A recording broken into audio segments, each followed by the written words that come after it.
Huzzah! Oh. Hello, turd muffins. Welcome. You may be doing a double take at the title of this video because there isn't normally a second person. But Elvish was super sweet and she said I could join her this time, and I'm crazy excited. Nah, she's holding a gun to my head right now. Don't let her fool you. Shh! Shh! I'm just very calm. It's kind of like a new thing I'm trying out. Don't make me ball gag you, man. Anyways. I mean, alright, we'll revisit that. Today, we are going to be doing our March wrap-up. Yay! Ignore my excitement. No, it's just, I've never... This is like my first time part of one of these videos, and I feel like super special and excited and nervous. Nah. Don't be nervous. But... Oh, I am nervous. You told everybody I'm forcing you to do this. I like it. Oh? Talking about the ball game. We'll revisit that later. But no, as you guys can see in between us, it might be a little hard to see. If it is hard to see, where's your glasses, Rebecca? But we have all of our columns here today. If it is a little bit confusing, all the green are for me, all the purple are for her, and we have the exact same columns. So get it together, Chad. It's fine. You will survive. But going from top to bottom, we have the books that we will take absolutely zero criticism for. These are God tier, and or if not God tier, these are the ones that we will reread. And if I ever see anyone talking shit about these books, I swear to fucking God, I will find you and I will Liam Neeson you. The next one is Almost Perfect, huh? Don't worry about it. Okay. The next one is Almost Perfect. These are the books that were almost there. They could be 5-star books, but for some reason they have something that even I criticize or even Esper criticizes. So they're not quite something I won't take criticism for, but they are almost perfection. After that, the book was good. It was good. Yeah, it was good. And then next we have maybe not. So these are kind of the books that are like, I kind of I'll read it, sure, but And finally we have the I demand a refund. This time I did not demand therapy. We're just demanding refunds. So those are our categories. I think in my opinion, we should probably get the refunds out of the way so that we can talk all about our favorite books. Yeah or no? Yeah, I agree. Okay. You want to go first? Oh, yeah. Yeah. Okay.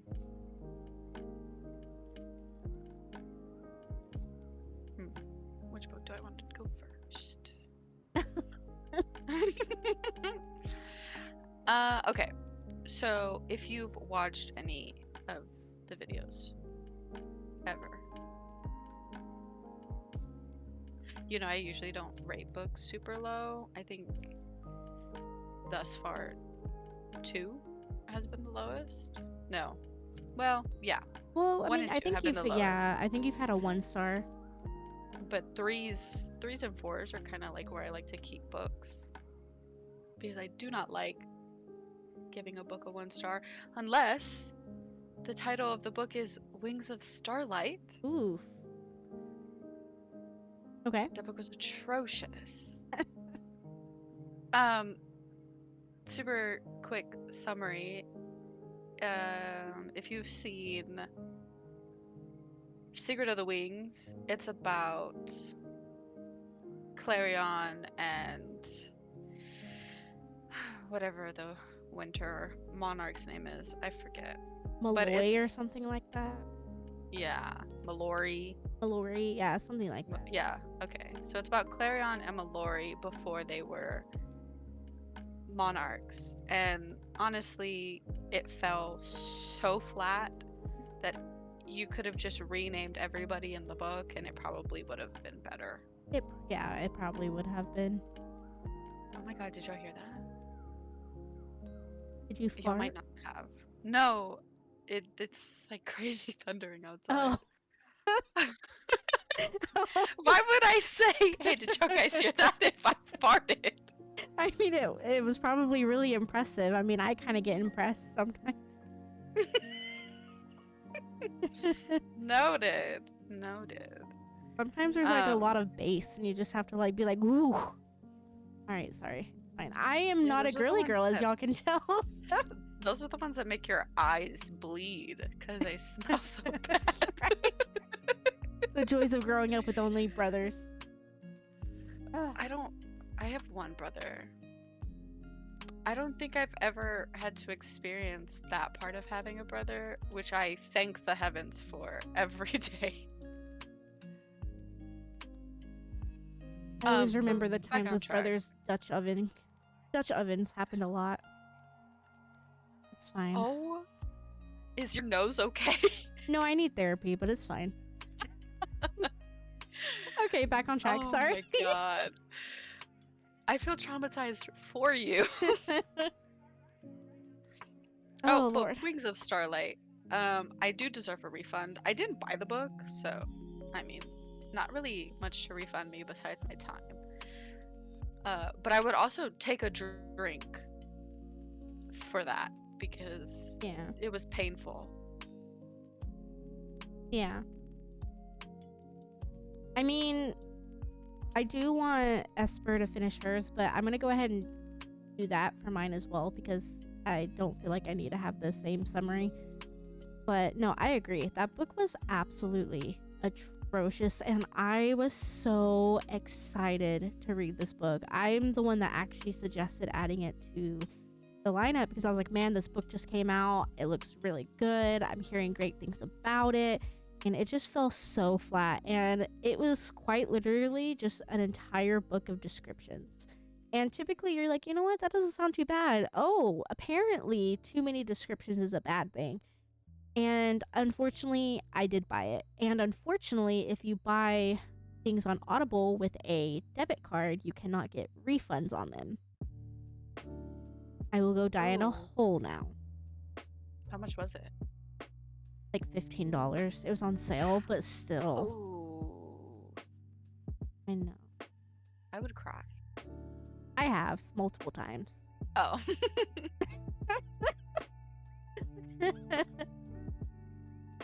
Do you have any more of the I demand a refund?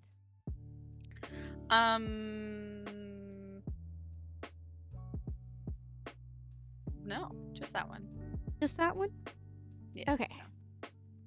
I guess for me, my next I demand a refund is Midnight Mass by Sierra Simone. This is book 1.5 in the Priest series. If you guys have not read Priest, please do that. It was actually really, really fucking good. But Midnight Mass follows I can't remember his name now. The preacher and his wife, they get engaged, and this is following up to the wedding. And you know, he is just very, very, very insecure. He ended up leaving the church and basically giving up, in a sense, on his faith for said woman. And let me actually get I have the book. I need his name.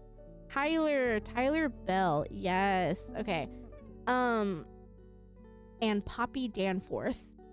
And, you I know, love the name Poppy.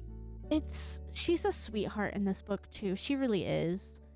You know, and then Poppy is kind of not emotionally available in this book. She's finally getting her career kickstarted. There's just a lot of madness going on.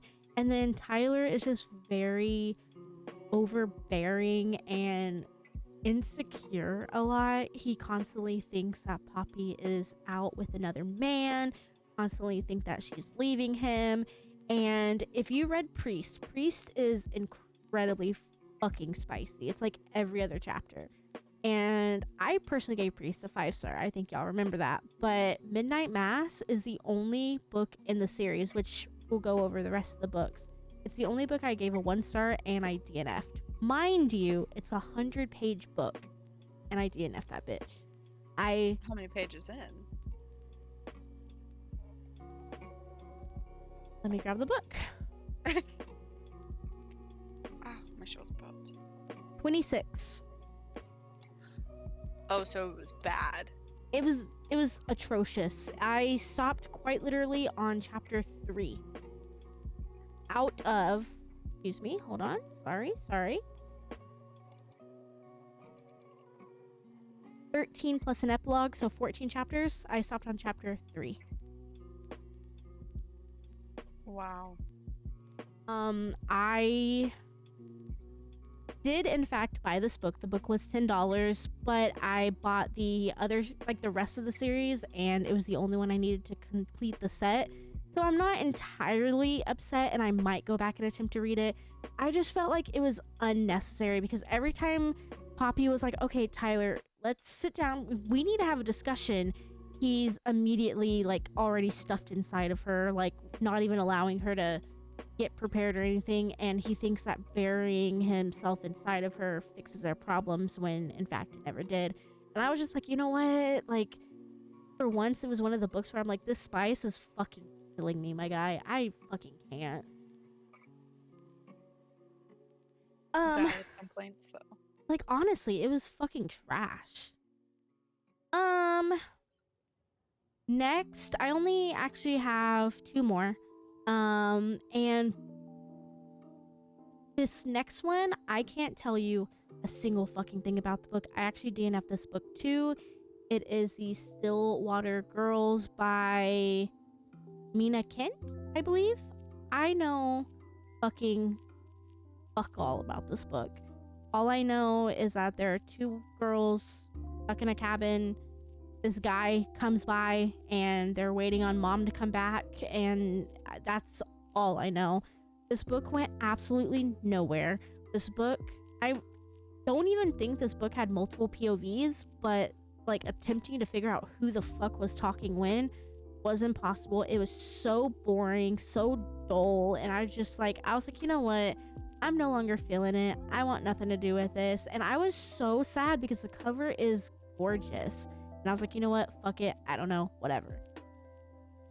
And lastly, for the I Demand a Refund, I went on a kick this past month.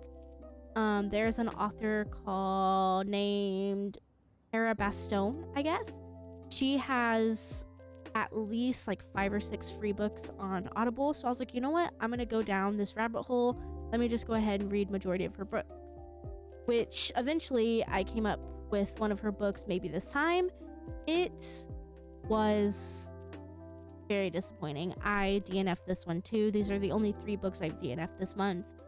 But it was about a woman stuck in the future talking to the past guy that she wants in the future, but past guy has to save future girl and bring future girl back to present. And that might sound confusing, but the book was way more confusing, and I was like, I'm not able to comprehend this, or maybe the writing was just awful, but I was just like, I can't comprehend this. I no longer care. I'm like 10 chapters into it and I have no idea anyone's name. I have no idea where this is even taking place.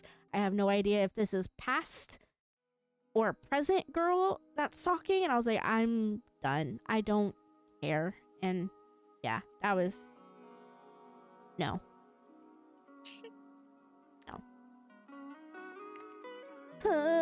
Moving on.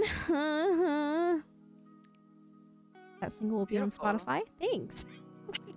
Will be on Spotify tomorrow. Up next we have the Maybe Not books. These are not the worst, but definitely not great. What do you say? If you have any. I have 2, Okay. maybe. Look, y'all are gonna go back and look at some of these ratings. And you're gonna be like, why did you put this here if you rated it this? Hush. Hush yourself. Um, so Iron Flame is going in there. I can't give you a summary for this. It's just information drops. Yeah, That's it.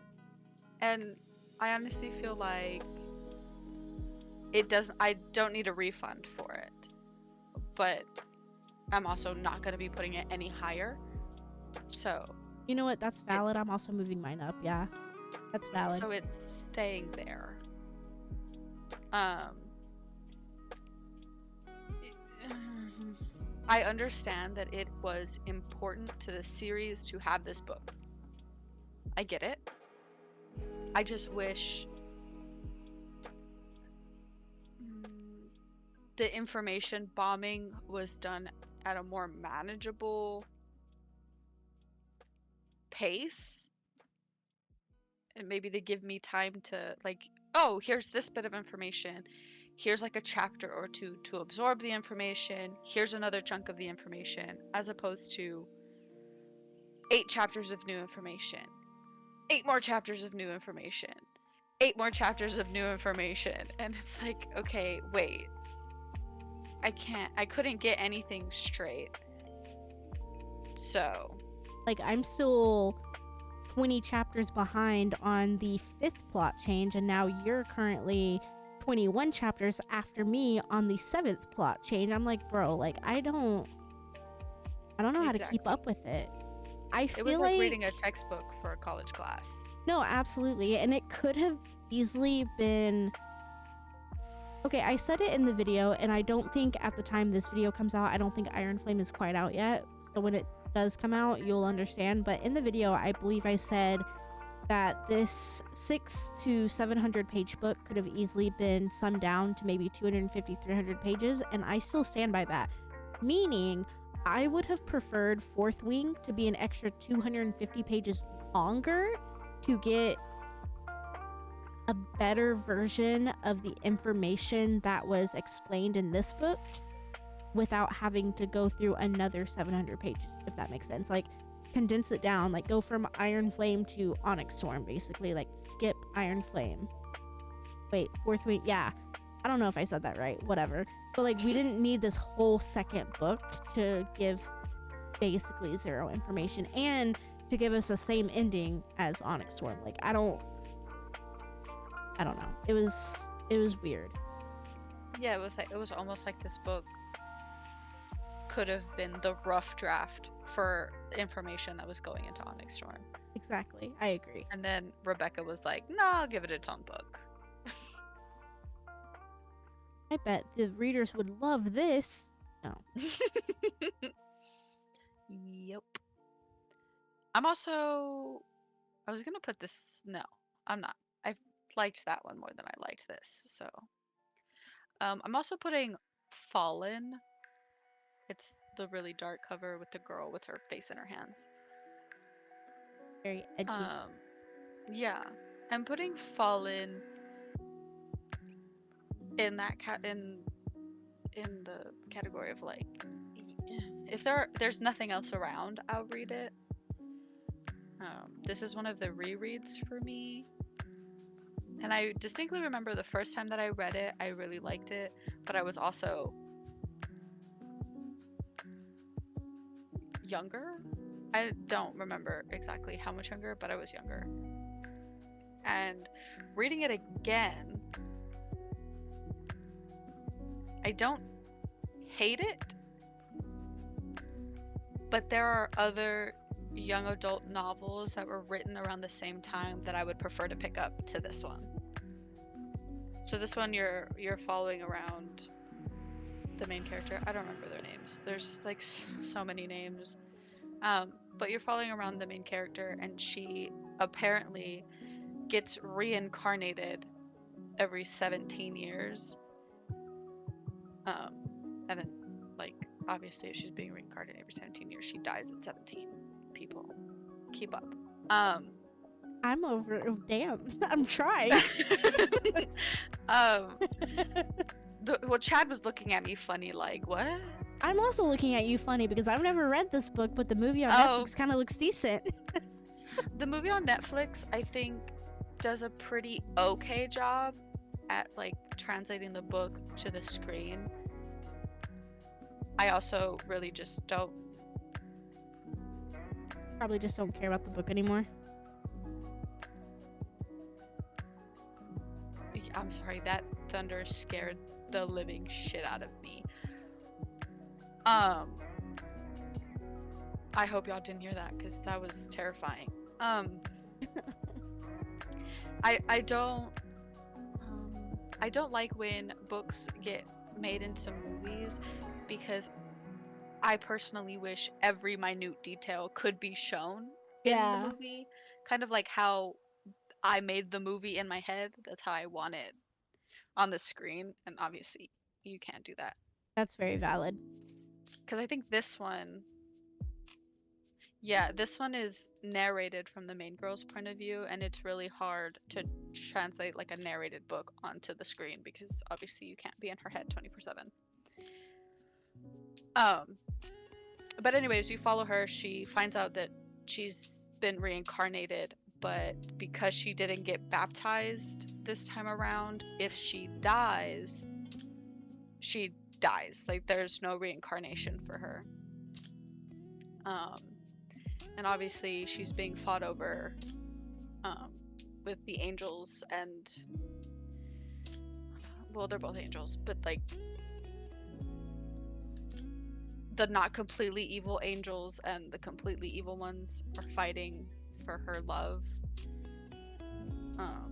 while some heretic woman is trying to kill her so that all of the fallen angels can get back in God's good graces and go back to where they belong because they're sullying themselves being down here.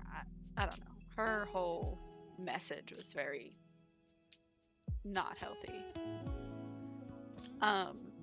And then the two guys that are fighting over her end up joining forces to protect her from the heretic and from the devil himself because he wants to kill her. It's like a whole thing. And it's part of a series, I believe, and I never read the rest of the books, which I think should have been a clue to me from my past self because I never picked them up, that it wasn't the greatest book ever. So there was no reason to go back and read it. But I did.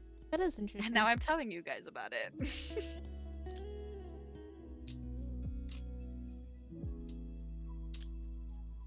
Was that it? That's all I got. Yeah. I'm sorry. Boom. Cut. The end. That was such a dramatic pause. I was like, is there more?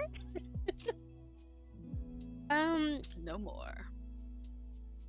So for me, I do agree with the Iron Flame. I kind of touched on it while she was telling you guys, but it was just very disappointing. And with Fourth Wing being one of my favorite books, Iron Flame was such a letdown, and it's not necessarily to the point of it demands a refund, but you know, I might attempt to read it again in the future, and maybe I understand a little bit more, and maybe I move the rating higher. I don't know, but for now it stays. Oh boy, my next book. Go ahead, get your pitchforks, get the flames. Go ahead. I am choosing Wild Love by Elsie Silver. This is a super popular book on TikTok, and holy shit,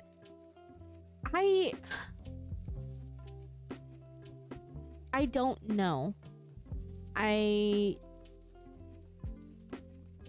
don't really know. He's like a musician that's also a billionaire or some shit, or like, I don't know, he's like the hottest billionaire or whatever, and like this old family friend comes back to town or something. I can't really tell you anything about it. I'm wondering if I read it at the wrong time. I'm not necessarily a mood reader, but I'm wondering if this is a mood book for me. And I'm wondering if I just read it at the complete wrong time, because I absolutely did not connect with any of the characters. I did not connect with any of the romance. And I finished the book with the full intentions of obviously reading book 2 and 3. But then now looking back at it, I removed book 2 and 3 off of my like monthly TBR, and I'm just like, I have no intentions anymore, and I don't know what to do. But I don't know. I do feel bad, but for now, it's gonna stick with the maybe not. And now, Depressing. I know, it's like literally one of the most popular TikTok books. The whole series is. And I went out of my way and I bought all 3 of the audiobooks, and that's fine. Because I was like, you know what? Everyone rates this book so incredibly high. I'm gonna love it. And I didn't. But with that being said, I still have all 3 audiobooks, and they are all on Kindle Unlimited.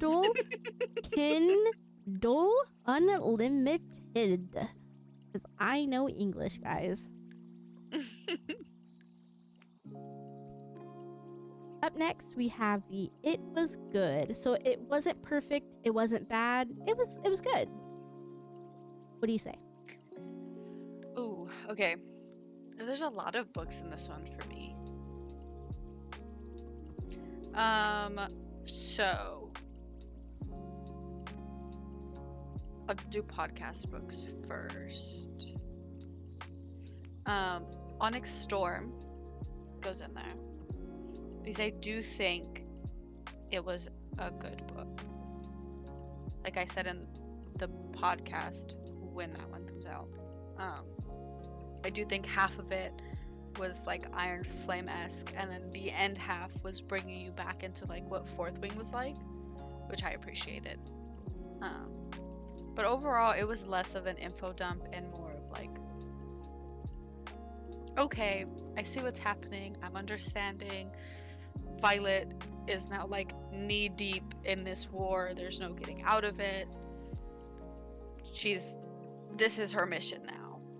We're bringing in a new plot of like these priestess and these gods and, you know, goddesses, and they're supposed to like help you in battle. And then you go into battle, and like these Venin, this might be a controversial opinion, don't hate me, but I feel like the Venin aren't completely bad guys.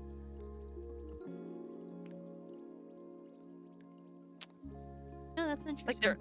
Like they're bad, obviously. Like they want to kill everything, but they're not like bad guys just for the sake of being bad. Because from what I've read, and maybe I'm understanding wrong, but from what I've understood after reading it, there's like a whole cause like behind it. I'm pretty sure it's just like the quest for power, but hey, it's a cause. There's a belief system. They work as a team. There's like this hierarchy that they have going on. So maybe they're not completely bad guys. Yeah. Maybe they're just misunderstood. Also, that's just my complex. I think all bad guys are misunderstood people, but I'll let Elvish do the summary for that one since it's like a podcast book and I don't want to take all the summaries from her. I guess. After Onyx Storm, I know I rated this one high. I rate these last 3 high. But Lights Out, I think, is also a good one. It's not great, but it's a good read. We follow around the nurse. I forget what her name is. She's Italian. Allie, I think. Allie. We follow Allie. And And Noah.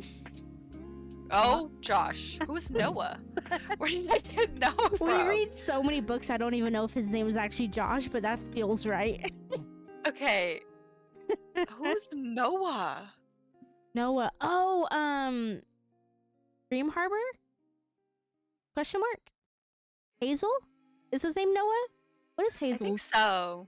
We read so many Oh books. my god. Okay. Okay. Anyways, we follow Allie and Josh. His name is Josh now. If it wasn't before. We follow Allie and Josh and they try to explore their BDSM fantasies while also whacking some dude, but like not on purpose, on accident, question mark. And then we find out that she has mob connections, which I think is a little weird. Dun, dun, dun. But then everything wraps up in a nice, neat little bow. Yeah.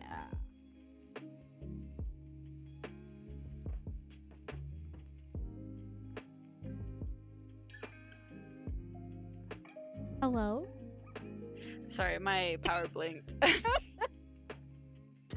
I don't, like, we're gonna eventually, like, the thunder's gonna go off and Esper's just gonna disappear.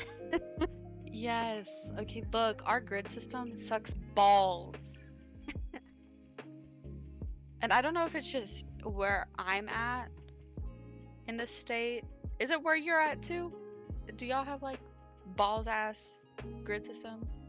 I don't know. Or if it rains a little too much, your power blinks?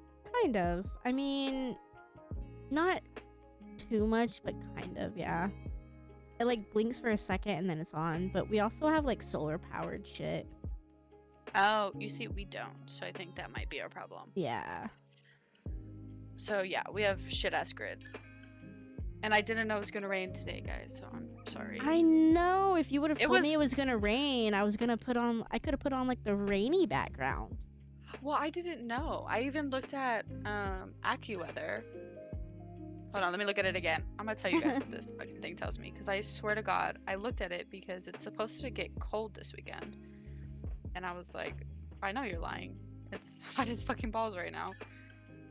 It's supposed to see. start raining up here as well here in like an hour or two. It's been raining up here, so we both live in the same state, but we're about 4 to 5 hours apart from one another. Don't know if y'all knew that. Surprise. Surprise, motherfucker. But our state has been heavily stormy this week, and it has rained for the past like 3 days for me. Girl, I just now got the message that there are heavy rain and thunderstorms for the next 18 minutes. Thank you. I didn't know. I wasn't experiencing that yet. I appreciate the warning. It's like that girl that grabs her tits to figure out the weather Yeah. while it's raining. Okay. Yes. Yes, AccuWeather is mean girling me right now. What was I saying? Oh yeah, it all wraps up in a nice neat little bow that I feel like there should have been more. Am I thinking of conflict? Yeah, there should have been more Yeah. conflict, which is why it's not higher. Like I rated it a 4 out of 5 stars because let's be honest, this book had me giggling. But I think for the sake of the wrap up, I'm not putting this any higher than the books that go above it. I'm also putting, what the fuck does it say? Little Liar in that category. It's small on the wrap up and it's red lettering against a black background, but it's so put together. I was like, it could say Killer Love for all I know. Yeah, Little Liar was. Yep. Yep. I think like it's it's good thundering to here, too. read. Yay! I'm gonna take a look while you do the summary. I think, before I do the summary, I think that this book, I'm putting it where I'm putting it and not any lower because I read the first one and then read this one directly after.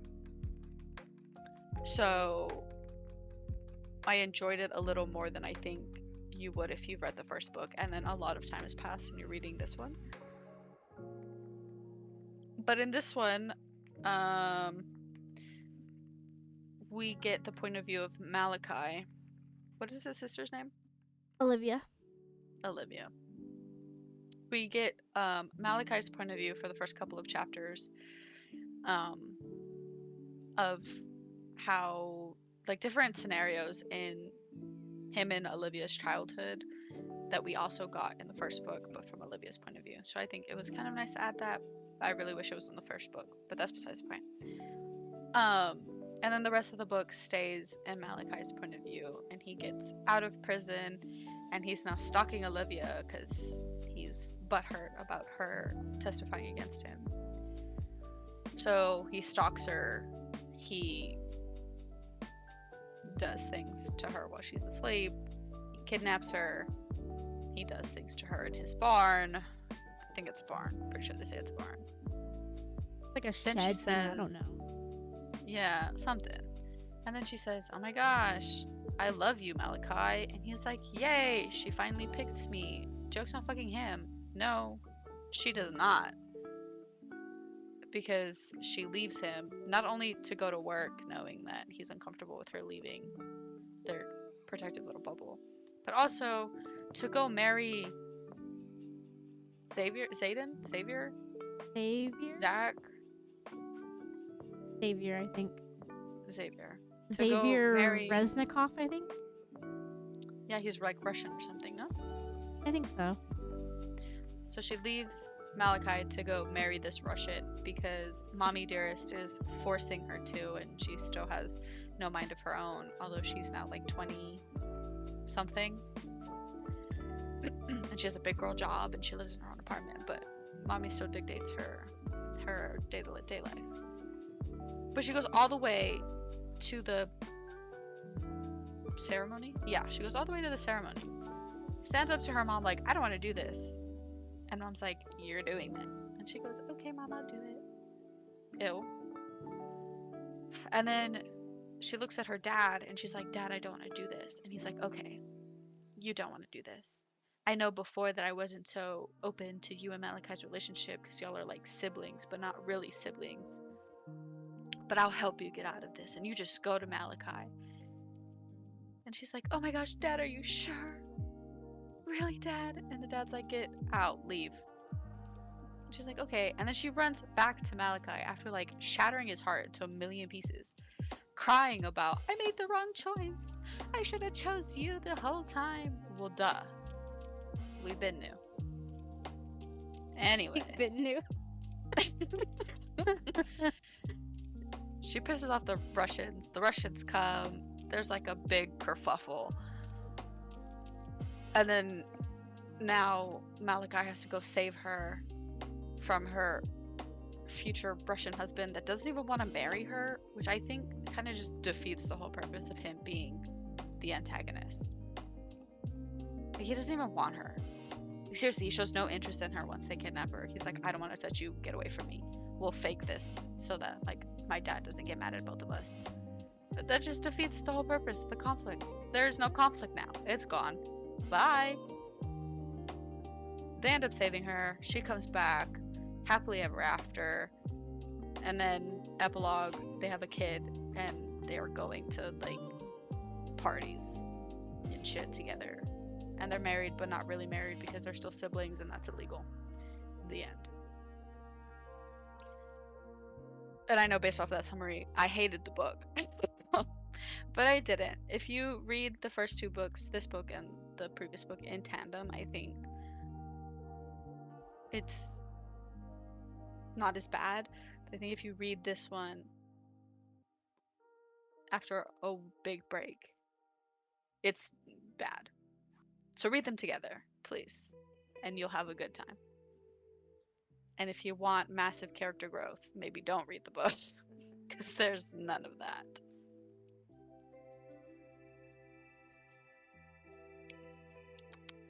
And I think that's it for me. Okay.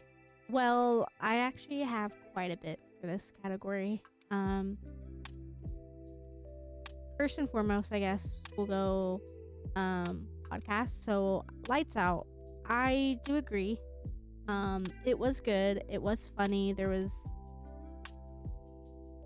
comedy aspect for it was really nice. I mean, it had me laughing the entire time. There was absolutely no plot. The spice was eh. Um, the characters, I really, really liked, I guess, Josh is his name, and the cat. The cat had way more personality than I feel like the nurse did. But it was good. I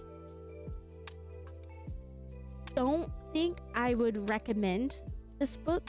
But we are going to read book 2. But it was good. It just wasn't life-changing. But it wasn't bad enough to be in like the maybe not category, because it was enough where like if you need a quick like turn off your mind read, then this is the perfect read. But up next, I do agree again, Little Liar. I absolutely loved Little Stranger completely. Little Stranger was such a phenomenal book. I rated that one 5 stars personally, which I know is probably an unpopular opinion, but I loved Malachi. I hated Olivia. In the second book, in Little Liar, I actually grew to absolutely love the father. I feel like he was completely misunderstood and, like, I guess misrepresented in the first book, and I liked the way his character was developed throughout the series, so I do like that. I still believe that Malachi deserves so much better, and I wish he could see that for himself, because Olivia is not the bitch for him. And as far as the whole like Russian kidnapping thing at the end, was it executed properly? No. Was it what the book needed? Sure. I just wish the kidnapping thing was more spread out throughout the entirety of the book rather than the last like 5 chapters. I feel like that would have given the substance that the book needed, rather than just giving the reader like one quick final hiccup. But ultimately, Little Liar was good. It wasn't great. I would probably do Little Stranger as a standalone, and you would love it completely. Another one on It Was Good. I have one little mistake. I don't know the author. I'm so sorry. It's so tiny. Like Lucinda Berry, I think. It was good. It was a very, very quick, I think it's like a 200 page book, not even, maybe like 150 pages. There's like a murder and they're blaming her, like the main character, and she's trying to convince you that it's not her, and it was good. I can't really tell you much else about it because it was just not really memorable, but it was good from what I remember, and it was, like I said, a very quick read. It was one that was entertaining enough that I would recommend if you just want something to cleanse your palate from a heavy read, but it's not something that I would go out of my way to ever read and or listen to again. But it is currently free on Audible if anyone is interested in that. Up next is a very heartbreaking read for me personally, and that is First Time Caller. This was one of my most anticipated as of February. This book came out, I saw it at Target, and my god, I fell in love with that cover from day one. This cover is one of the most gorgeous covers I have ever seen in a book, and I loved it. The plot was there. The romance was not there. The execution failed tremendously. Basically, there is this radio station, They get absolutely no listeners. They also like upload their stuff as like a podcast, if you will, get no views whatsoever. This woman calls in and it's kind of like a relationship advice column. So she just says, you know what? I don't know. Like, I just can't find love. I don't know what to do. So this guy talks to her through it, and the clip ends up going viral, and the world absolutely loves her, so much to the point where the radio station brings her on as a co-host for that love segment. And throughout the thing, you know, she goes on dates with various men. They all fall through. Some death threats happen. You know, normal fame shit. And she ends up finding her co-host attractive and vice versa. And they end up getting together. That plot has so much fucking potential.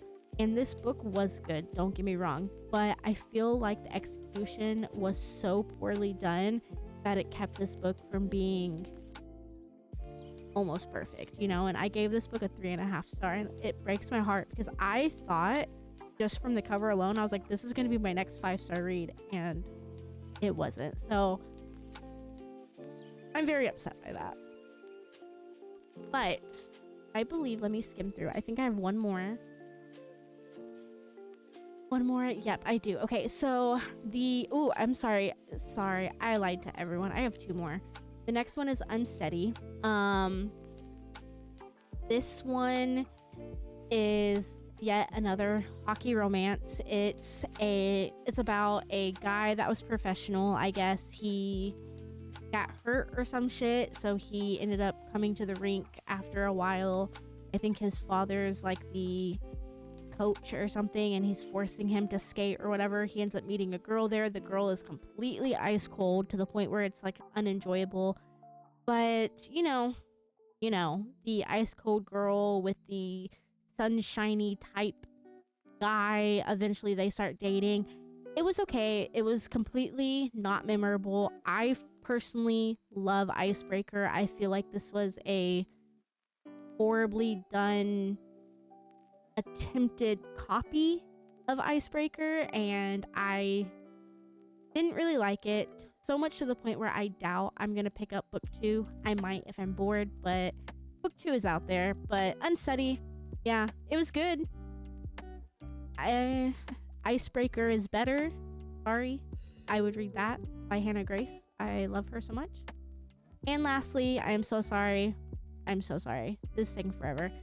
Is Vengeance of the Pirate Queen. It was good. It was definitely better than book 2. And I do think this was the best book in the series. It still wasn't the best for me personally. I was a little bit more drawn to these specific characters, and I really like how Sorenda. I actually liked her a little bit more than I liked Alosa, if I'm being completely honest with you. I did not like the male main character. He did ruin the book for me quite a bit, and he didn't get better, I guess, until, I don't know, like maybe 65-70% through. But I mean, she might have a better way of explaining this one, but ideally Alosa is now Pirate Queen. She sends Sorenda on various quests and like mission type things, and they do, and shit goes wrong along the way. Shit eventually goes right, and that's where we're at. But it was good. It just wasn't perfect. You scared the fuck out of me. I'm sorry. I've been like super quiet, and I didn't want you to think that I wasn't paying attention. I didn't mean to scare you, Zoe.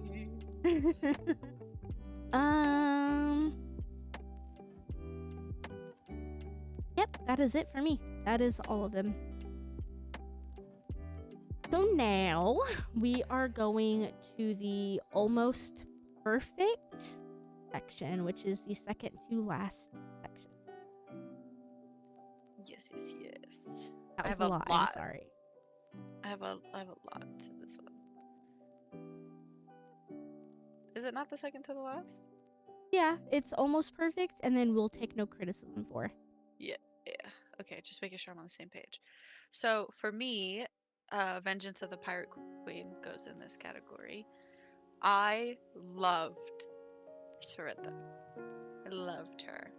The character growth for her specifically was fucking phenomenal. She went from like this very antisocial, dark, broody character to someone who has really opened up. Not completely fully like extrovert activity, but she's open to doing more things with people. Because if you at this point the other two have come out, yeah? No. One has come out. I think the second one is coming out this week. Like, I think Yeah, the this first video one, comes out Monday. The second one comes out Wednesday, I think. yeah, and the first one came out Friday. So in the first one, I think we meet Surrenda. We do. We meet Surrenda in the first one, and she's very like, no people, get away from me. I don't even want to be in charge of another person. She's very lone wolf energy, and in this one, at the end, she starts putting herself out there more, which I think is the cutest thing ever. The male main character, I forget what his name is. Let me look at my notes. I feel so bad for continually, forgetting these people's names. I mean, I I promise think, my memory isn't horrific. but you know what people don't see though, like with us personally, we read 8 to 10 books a month for the podcast, and then on top of that, we're reading books outside of the podcast. So we read easily between like 20 and 30 books a month.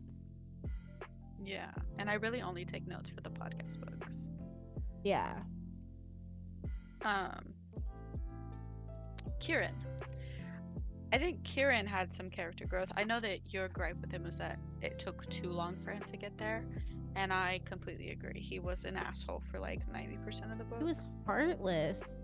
He was cold, you know? Yeah, but I gave him more leniency because of like his previous. Oh my god, my brain is blanking so hard. His past experiences, and I know that they shouldn't have carried on this far, but I gave him some slack about that. Who I didn't like was the random fucking immortal guy that they wake up, because man can't take no for an answer, and honestly that creeps me the fuck out. Like, Surrender tells this man, I don't want to be your queen or whatever, and he's like, but you're gonna be my queen. Ew, go away, stop being gross. And then he kisses her without her consent, like, please don't. Like, this isn't even the type of book where like, I didn't give you my consent but I want it. It was like, ew. That's nasty. But overall, I really like this book, which is why it's here. I'm also putting The Ritual in this one. I know this was Elvish's favorite, I think, out of this month. Yeah. So I'll let her do the summary for that one. But I put this one here because I liked the concept a lot. Like the whole secret society thing. The beginning of it made it seem so barbaric that I was kind of turned off from it. But then the main chick, whose name is starts with a B, no?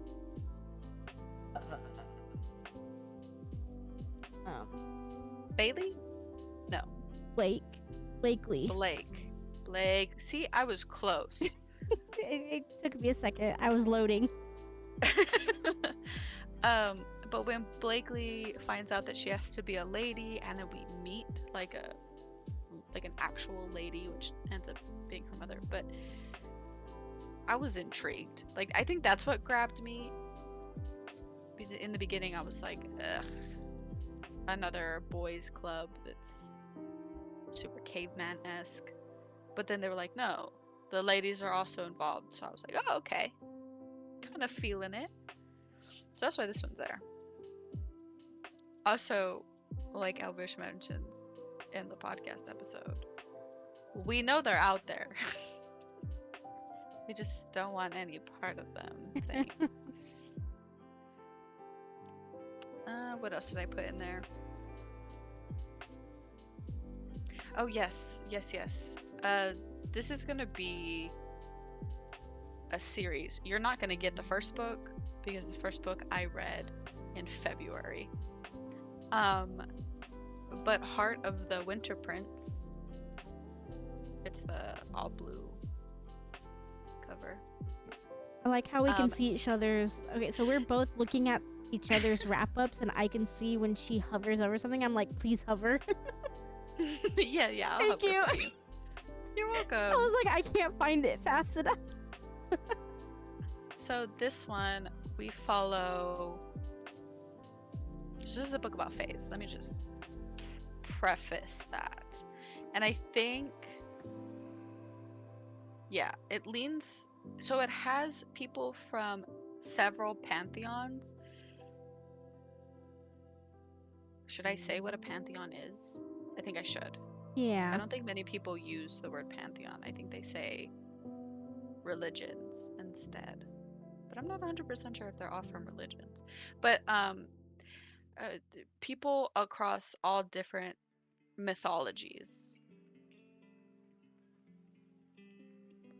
aside from the Asian ones, because I don't think Asian or Middle Eastern ones are in here. I think it's of the Caucasity variety that are in here. So it's pretty spread out, but it leans more heavily into Norse. But this one follows Freya. No, she is not the Freya. Her name is just Freya. And Bane. Bane is one of 3 Fae princes. The other one that you don't get to meet, his name is Kieran. Well, you don't get to hear me say the summary for that whole book because, again, I didn't read it this month. But Bane, they're all cursed. Bane was cursed to basically have his heart frozen. So he's losing the color in his hair, it's turning white. He really doesn't have a lot of emotional availability. But his new sister-in-law, which is his brother Kieran's wife, I forget her name. She's a scholar. But anyways, she pushes him to go find a cure for his curse because obviously they've gotten really close and she doesn't want her, I'm gonna say boyfriend, to lose his brother. Because I hate saying the word mate. It like it freaks me out. But he has to find this sword from Norse mythology that's supposed to cut through anything, and they think that if he gets the sword and stabs himself with it, it'll cut through the iciness that's going on with his heart and end the curse. So he has to find someone who can help him find a missing object because obviously it's been gone for a hot ass minute. And Freya is very good at finding lost things. Like she feels the vibe or energy of the object and is able to find it and give you like a general location of where it's going to be. So her and Bane go on this quest to find this dagger. I'm pretty sure it's a dagger. And obviously they end up falling in love. And their little banter is super cute. And then Bane finds out that Freya comes from one of the 3 bloodlines of the original kings that enslaved him and his brothers. And the witch that put the curse on him made it to where his curse would be undone by his mate. But their mates are the um, descendants of the three royal families that they absolutely despise. I am not trying to interrupt you at all. I'm letting you cook and all. I'm gonna need you to send me that first book because this sounds so good. I'm sorry. Okay. I'm just like It is. I'm It listening and is. I'm like, holy fuck, this sounds really good. Oh my god, it is. It's like so riveting. Um, so where was I? Oh yeah. So he finds out that his newly found sister-in-law knew that Freya, which is her cousin, comes from that same bloodline. So she has to be mated to one of the two brothers that are left. And it ends up being Bane's mate. um, and this is where this is why they are not at 5. Okay. A main Breathe. theme in all of these books is that they all have mates. Yeah? Okay. Another main theme in all of these books that irks me to my core is that they find out that this woman is their mate and then they say the dumbest shit I've ever read or heard in a fucking book, and they say, "It's fine. I'll tell her that we're mated," when all of the shit that's happening blows over. It never works out that way. So why would you even do it? And then they have the audacity when their brother, the next brother, is experiencing it, they have the audacity to say, "Well, you should just tell her. Just tell her now. Don't wait." Bitch, hypocrite. You are a hypocrite. I'm trying to control my volume so I don't scream and hurt your ears. Anyways, Freya finds the dagger that they need for him, but it happens to be in her psycho ex's house, and they need to go get it. But then they find out her psycho ex is like in the business of people trafficking, because they're not humans, they're like elves. So elf trafficking, which Freya finds very disgusting because obviously elves are people, so you should treat them as such. And then they get entwined with elves, and this is where you meet Arnie. Remember that name. File it away for next month. Um, Are we still on the same one? yeah. Oh, Same okay. book. I was making sure I'm not like missing one. Oh. No. They meet Arnie, they save the elves, and then Freya and Bane get into like a really, really bad situation where they're like trying to get the dagger, but then they get surrounded by a whole bunch of her psycho ex's guards, and Bane is about to, well, quote unquote, about to die. And I don't know how she finds out. He either says something, or the wolf shifter said something before they left. But Freya fucking explodes in anger because obviously Bane is her mate and he's about to die at the hands of her crazy psycho ex. So she goes all fucking bad bitch, and I'm gonna let Elvish read this scene, and I'm not gonna spoil it for her because, or listen to it, because I think the audiobook is better. But the way that the scene is described, like Freya pops the fuck off, and I love it. She ends up saving Bane, but then kind of goes into mental breakdown / shock because she's never killed anybody before. And then they go back home, and he's like, "Yeah, I'm your mate, but I didn't know if you would accept me because, you know, I've done all of these shady things in my past, and I'm not a good guy." And Freya's like, "Shut up. Shut up. and then happily ever after. So my only criticism is they're just constantly not being upfront with these women, and I don't know why. It's like the dumbest thing ever. The next one is the third book in this series, and it's Wings of the Night Prince. These are all by Alessa Thorne, by the way. That's the green cover.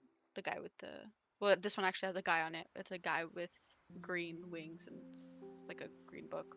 Funny enough, I could not find that cover to upload on this. So it's actually the same cover as the blue one, just green. Oh, so in this one, we are following the next brother. This isn't in age order either, because I think um, the first book is the youngest brother, the second book is the middle brother, and the last book is the oldest brother. So this book is about Killian. Um, Killian is like the first brother. He has extra bits to him. So the first brother has really big antlers. Killian has beautiful, beautiful wings, but he is also cursed. So his wings have been hidden away, and he is also dying. Before he got cursed by the same witch that cursed the other brothers, he was very much a playboy. So he was sleeping around, very, very, very slutty. So his curse is anytime he touches somebody, they die. Oh, damn. So he's gone like 500 years without touching another human being. I could never. I would have offed myself like 2 years in. But this is where the plot for the next set of books comes in. So he gets kidnapped by, I think her name is Morgan. I want to call her Morgana, but it's not Morgana. I'm pretty sure it's Morgan. Because Morgan wants him to team up with her because his power is like crazy strong. So Bane's power, he's the Winter Prince. So obviously his power is like ice magic. Killian's is dream and the best way to describe it would be shadow magic. So his is like crazy, crazy strong. He can go into people's dreams, he can alter them, he can do all kinds of stuff. So he gets taken by Morgan and becomes her prisoner.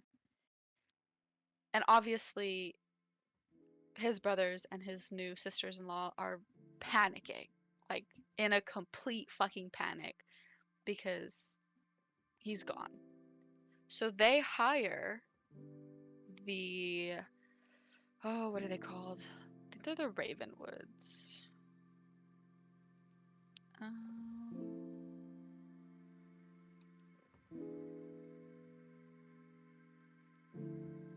Let me make sure that I'm.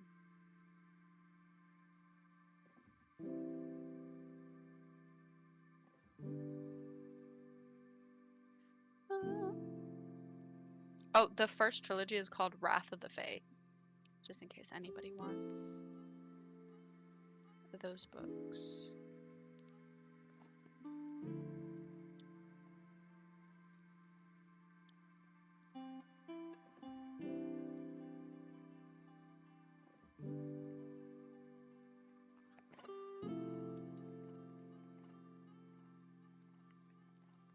Uh, yeah, I'm gonna say their last name is like Ravenwood or something. But they're like a bloodline of crazy amazing hunters, and they can find anybody anywhere. So they hire this family, and And the eldest sister, her name is Bronner, she is tasked to go get Killian under the false pretense that the person who's paying wants to kill Killian for themselves because there's like some big grudge. Mind you, Bronner's family, like bloodline, does not like Killian at all. He is like the stuff of their nightmares because their ancestors have told the story that Killian swore to kill the entire bloodline because one of them shot him in the leg, and that he was stealing kids from cradles and going into people's dreams and fucking shit up. Like he was just an all-around bad guy in their My God. ancestor stories. You okay?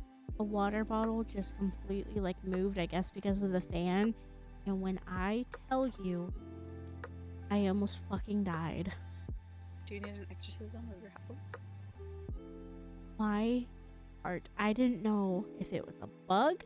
I didn't know. I didn't know what it was. I looked down so fucking fast, I nearly broke my goddamn neck. No. I Holy hope you're okay. fuck, my heart. Imagine going into cardiac arrest because of a water bottle. That would be a crazy thing engraved on your Oh. gravestone. Sorry. Okay, continue. Sorry. I It's nearly okay. died. It's okay. It's okay. I had to check on you to make sure you're okay. Holy fuck. So Bronner goes and gets Killian. Obviously, she has like this really big grudge. And she gets Killian out. I forget what the fortress is called because they have names, and I'm bad with names and funny names and names that are spelled weird. So she finds Killian, and now she has to get him back to the human realm because there's like the Fey realm and then this realm. So many realms, but she has to get him back to her house so that the job can be completed and they can get their money. And while they're journeying together, her hatred for him is very apparent and very valid based off of the knowledge that she has. And as she's talking to Killian and calling him a monster and all of these things, he realizes that her ancestors had lied to the entire bloodline about Killian and his brothers. So he ends up showing Bronner the truth because obviously he's been alive for a long ass time. So he shows her the truth of her ancestors, and Bronner learns that Killian and his brothers are not the bad guys. Her ancestors were. So, she has like this big old revelation, and at first she doesn't believe it. She's like, "You're lying. This is fictitious. This isn't a real memory." And he tells her, "It is, but when you get home, look through all of your books from the past and let me know if the information lines up." And she's like, "Yeah, okay, whatever." So she ends up bringing him back, and at this point she's got feelings, and she's questioning everything that her family has taught her about Killian. So she goes and does some research on her own and realizes her ancestors like bold-faced lied, and if they were really paying attention, they would have seen the bold-faced lie. So now she's pissed, and she goes to Killian and she's like, "You were right, none of this stuff adds up." And he goes, "Yeah, I know." And she's like, "Okay, well, I can't free you and you're gonna die and I don't know what to do." So she has like this existential crisis, and he tells her, "You know what, it'll be fine." So then the time comes to offer him up to the person who put the job up. And, it's like the little extraction thing. So they come to the house to come get him. And it ends up being Freya and the other sister. And they run at him and they hug him and they're like, "Oh my gosh, I can't believe you would, make us worry like that." And Bronner gets very territorial. and gets mad that these random women are like all over Killian and hugging him and kissing him and holding his hands, and like his familiarity with them kind of rubs her the wrong way. And then his brothers walk in and they're also like, I can't believe you would do that. Whatever, I'm glad we found you. And puzzle pieces start clicking together for her and she starts getting really embarrassed because of how she reacted. And then Killian drops the biggest bomb ever that carries on to the rest of the books. And he tells everybody that Morrigan, which is like the big bad that Killian's parents sealed away, was now strong enough to break the seal and come to the human world and wreak havoc because she's pissed that her followers have forgotten her and stopped worshiping her. So now she's going to bring, the wrath. So Killian's brothers are like, okay, we need to do a plan. They look at Bronner's mom and they're like, we're gonna need you and your family to get on fucking board, girly pop, because this affects everybody and the hunters need to know and we just need to get the word out so everybody's prepared. And they're like, yeah, I mean, okay. But like, no, I don't believe you. Our ancestors told us blah blah blah blah. Bronner ends up smoothing that out. And so the family goes and starts investigating to make sure that Morrigan can't come back. Well, lo and behold, she does. She pops up with one of her 3 generals. I forget his name. The only one that I remember is the book that I'm currently reading. But he's the one that she comes with is the Battle Bard, which I think is kind of a cool fucking name. It is the Battle Bard. Killer. So they show up and they end up kidnapping Killian again. Oh my god, this man gets kidnapped again. But at this point, him and Bronner have accepted the mate bond. So, she's all jazzed up. She has some of his magic. She's pissed because, again, he's been kidnapped. And I'm not going to ruin this moment either because it's also very badass. But she ends up saving Killian and bringing Morrigan super, super close to death. And in doing so, Morrigan calls upon a god that owes her a favor. He's the god of death. And he takes Morrigan and looks at one of Bronner's sisters. Her name is Imogen. He looks at Imogen and asks Imogen what her name is. And she tells him to fuck off. And he smiles and says intriguing or something and then disappears.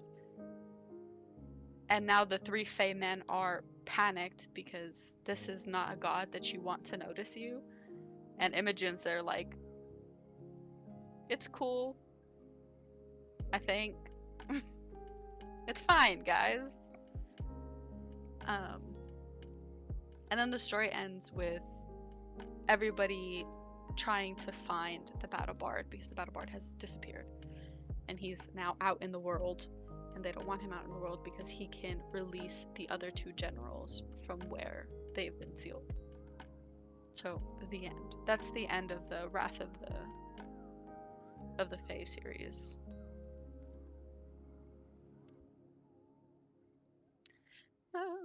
What is a series that comes after? Oh, they're the Ironwoods. I'm sorry. That's what their names are. Their last name. Bronner Ironwood. I just found it.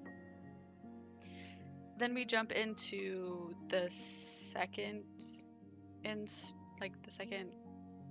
grouping of books that belong in the same world, and that whole series is just called Ironwood because it's about the Ironwoods.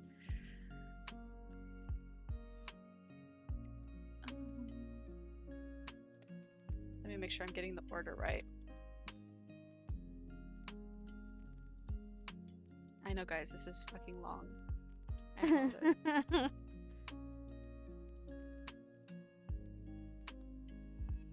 Oh, they're on Audible.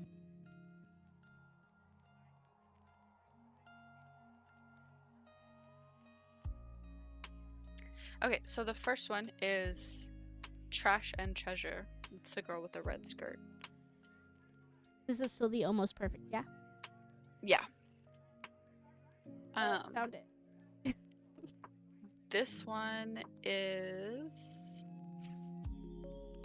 following Charlotte and Reeve. So Charlotte is the only Ironwood sibling that has an affinity for magic. So she's kind of like an odd duck in her family. And since they're searching for the battle bard, they're relying on Charlotte to help them because Charlotte's like the only magical one, and the battle bard is very magical. However, because the Ironwoods aren't magically inclined, they're just hunters, they need the expertise of the magicians to help them. And the best magicians to go to would be the Great Drakes. But Charlotte has a very bad history with Reeve Great Drakes because she had a huge, huge crush on him, and he said some very nasty things about her to some other guy. So Charlotte is very resistant to working with Reeve to find the battle bard. And Reeve is just happy that Charlotte's even looking at him after 5 years. But we get to the point where they talk about why Charlotte doesn't like him anymore, and it's because they were in college together and they were friends, and she was starting to develop like this very heavy crush on him, and she was going to tell him one day. So she went to the library to go tell him, hey, I have this crush on you, and see if he felt the same about her. When she got to the library, Reeve was hanging out with one of his douchebag friends, and the douchebag friend said that he was going to go after Charlotte because she was a hot piece of ass. Okay. And Reeve got mad and started listing a bunch of Charlotte's flaws so that his dickhead friend wouldn't go after Charlotte. Was he in the right here? No, he was not. So Charlotte took what he said to heart and decided to stop talking to him completely, because if that's how he saw her, then it was a very one-sided crush and she didn't need that. In reality, Reeve was trying to make sure that this dickhead wasn't going to go after Charlotte because Charlotte is his mate. So throughout the book, Charlotte has to learn how to work with Reeve again, and her feelings start bubbling up, and she doesn't know what to do with them because obviously she doesn't want to be in love with Reeve, and Reeve is being a Reeve and trying to get Charlotte to like him again and doing everything he can to apologize with his actions for what he said 5 years ago. And they make some headway. They end up getting attacked in a bar, and Charlotte he saves Charlotte, and then Charlotte saves him.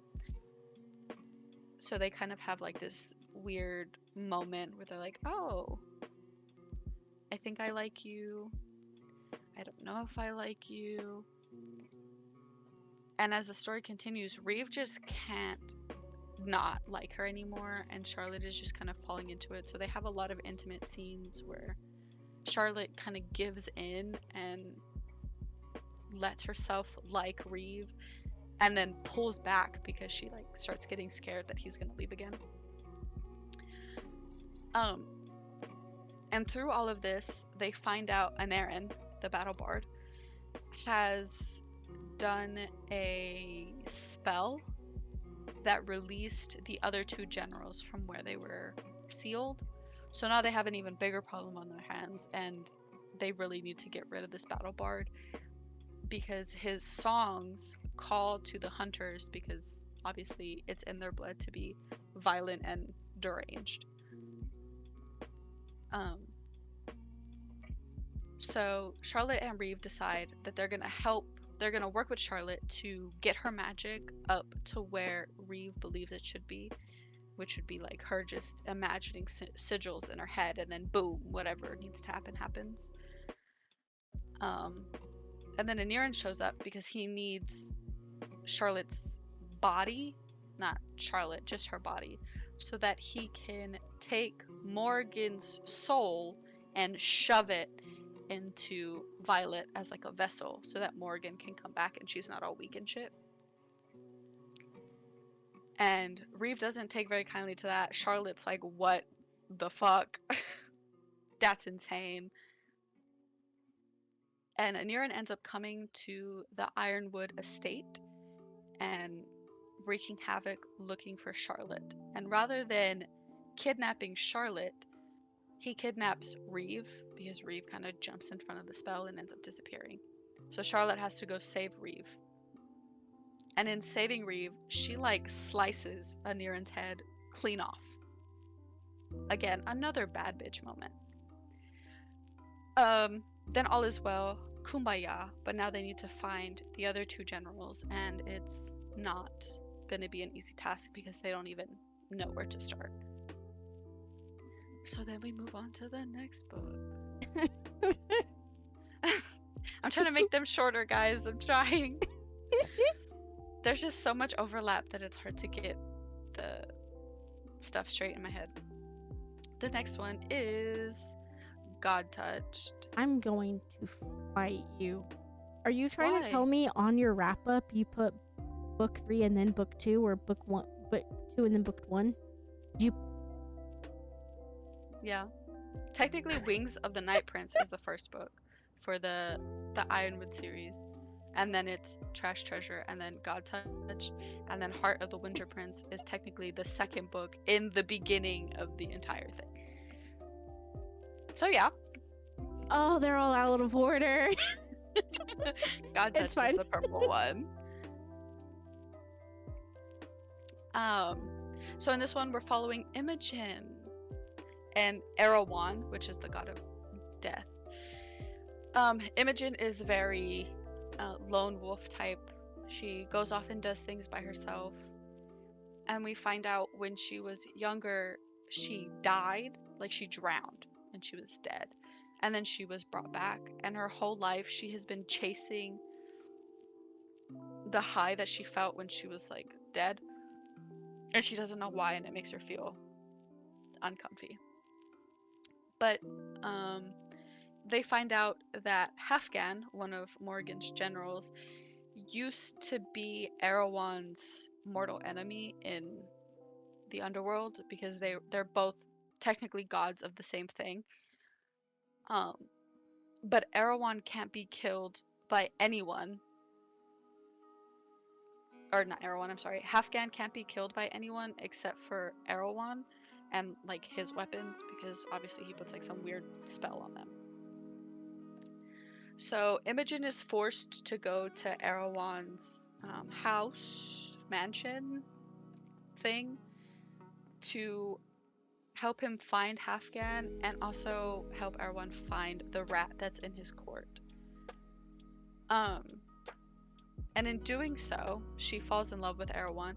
Mind you, this book is my number one book simply because Erewhon has like this monster form,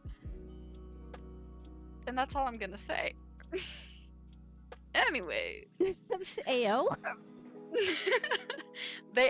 Imogen and Erewhon end up finding Hafgan, and they get into this no holds barred fight where Imogen buys Erewhon enough time to kill Hafgan, and it's great and wonderful and amazing. And she finds out that again she's Erewhon's mate, and they get together, and it's super cute. We also get introduced to the next sister, who is in next month's wrap up, Layla, and she's like all into elves and stuff. And this is where Arnie comes into the story, but that one's not on here, so That's why. And that. Don't hate me. Because another series that's on here, but I'll just kind of like mesh them all into the same summary. Um, Angel's Blood, Archangel's Kiss, Archangel's Consort, and Archangel's Blade all go in All four are this going one. there? Yeah. Only because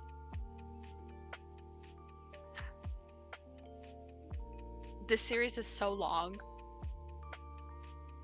that they can't be 5 stars. They can't all be 5 stars. So I'm making them all. They're good. And I will hear criticism about these because I want to know what people think. But most of these, the first 3, follow the story of Elena Devereaux and the Archangel Raphael. Elena is, again, a hunter. She hunts vampires. So in this world, there's vampires, there's angels, and there's humans. Elena Devereaux is a born hunter, which means she has skills that forced her to be a hunter as opposed to being a hunter by choice. Because she can smell vampires.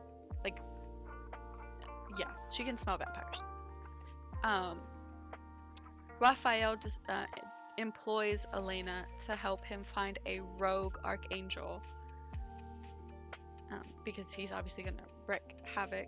And in doing so, Elena's also obviously infatuated with him, and he becomes infatuated with her because she's a human, and she's kind of like making him feel some type of way, and it's kind of exciting. So they end up killing. Well, she doesn't. The archangel does. Raphael ends up killing the bad archangel, and in the whole kerfuffle, Elena gets very, very, very badly injured. I'm talking like on death's doorstep. All you have to do is ring the doorbell type injured. And Raphael cannot bear the idea of losing her, so he creates ambrosia with his spit. And I know it's gross, but he's like an angel and it's magical. So I'm letting it go. He makes ambrosia, which essentially turns her into an angel. Which is what happens in the next 2 books. She's an angel, and they have conflicts, and she has to get through them. So after those 3 books, her and her little story with Raphael, we start getting the story of Raphael's 7, which are the 7 immortals that he keeps in his company, that he trusts with his life. And the very, very, very first one that we get is Archangel's Blade, which is about Dimitri, who is a vampire.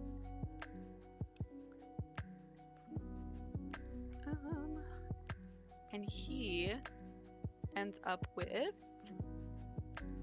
Honor, who is a hunter. Dimitri is a control freak, and he's also like, I don't want to fall in love with anybody because of his past trauma. But Honor is the reincarnated soul-ish of his dead wife. So she's like, she has an essence of his dead wife, but she's also herself. I don't know how to explain that. It explains it better in the book. But they end up having to work together because, again, more kerfuffle is happening. And they fall in love, and it's beautiful and it's wonderful. And then it leads you into the next books that will be in next month. Okay, now I'm done. I'm sorry, that was so long. Hey, you had a lot. It's okay. I actually have quite a bit as well in here. So going off of Still Almost Perfect, I have Onyx Storm. This is actually completely different than Esper's, which I love. I do agree that this book was very much... It started off like Iron Flame, but then it ended feeling like it was a Fourth Wing book again, and I absolutely adored that. I do like the more war aspect. I do think that we still, like I said, got more of the Iron Flame feel at the beginning, but I think it was maintained a little bit easier and like a little bit better than Iron Flame was. It was still a lot of information dumping, but it wasn't to a drastic amount that Iron Flame was, so it was easy to digest and to follow. Up next, there's really not much to say about Onyx Storm. It's just war, Venom, war, Venom. And then like you get halfway through the book and Venom. So, up next is Saint. This is book 3 in the pre-series. This one is almost perfect. This one is about, I want to say Aiden. Why do I want to say Aiden? Oh my god, I have to grab it's behind me. Hold on.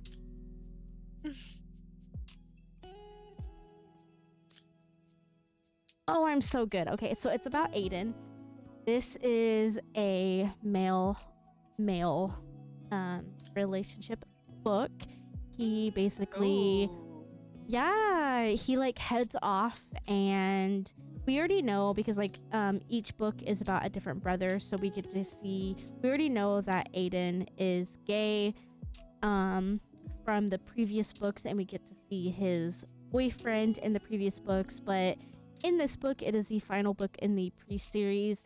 He ends up going off to, I guess, find himself, and he becomes a monk. His boyfriend at the time is now engaged to a brand new man. His ex-boyfriend is also a,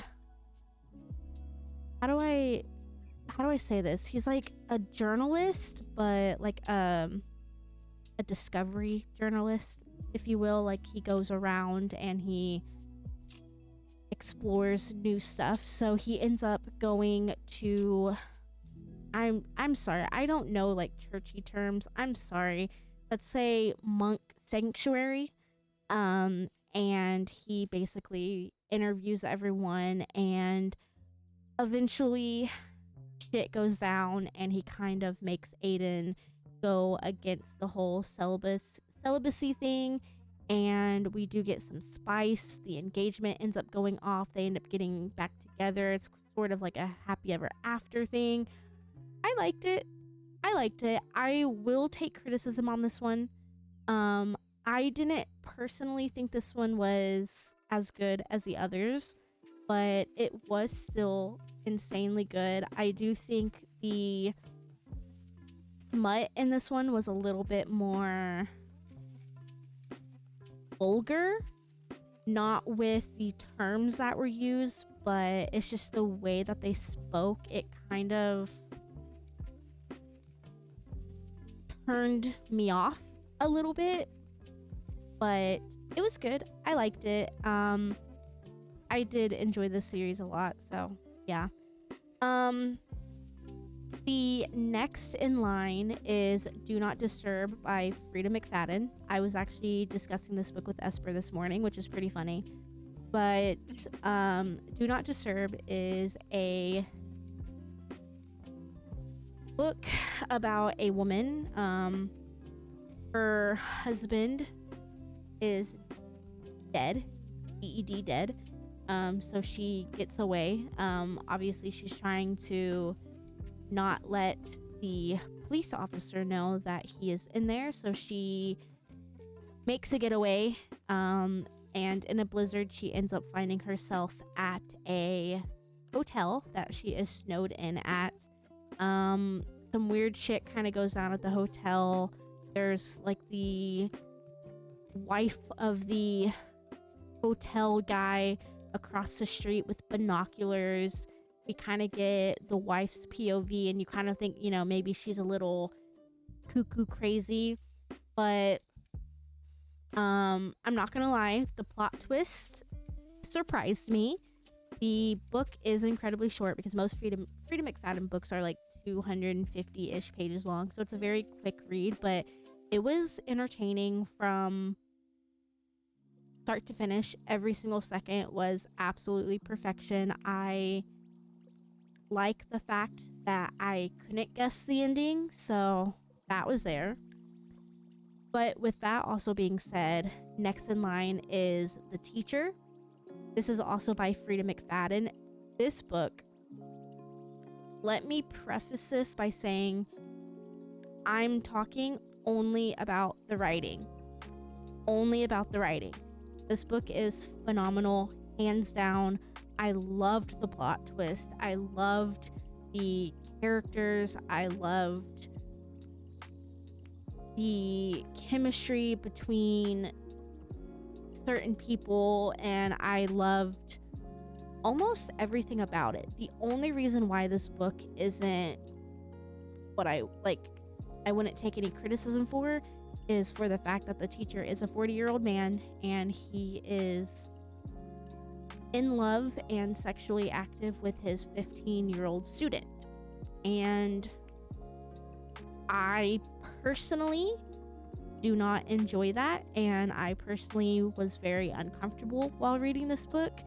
However, I cannot sleep on the fact, and I won't deny the fact, that this book was incredibly well written. So that is that. There's really not much, because I know Esper and I were talking this morning. She's kind of interested in reading the Frida McFadden series, so I don't want to give too much away about those. But yeah, that's that. The next one is The Fall Risk by Abby Jimenez. This book is a 60-page book. This page is a 60-page book. That is crazy to me. This book is a very obviously quick, super fast-paced romance book. Unfortunately, I can't really remember most of the plot because it was so short, but when I was reading it, I do remember the joy I felt. I do remember loving what I was reading, and I was sad when it was over. And I do remember wishing that it was an actual full 300 plus page book. I think if we had more to develop the plot and more to develop the characters, it would have been an easy 5-star read for me. So that was pretty fucking cool, the fact that such a short book could have that much of an impact. All I remember, I think it was them renovating a hotel room. I think that's what it was. But it was really good. I do wish this book, the plot and the characters, stuck with me a little bit more as far as information wise, but it was a really good book and I enjoyed it. If you guys do read this book though, it is audible, or not audible, but it's audiobook only. I'm going to preface that again, audiobook only. There is an Amazon seller that is selling a fake printed version. It is not real. And Abby Jimenez came out yesterday and a few days ago and showed a video of it. It's not real, so please do not get scammed.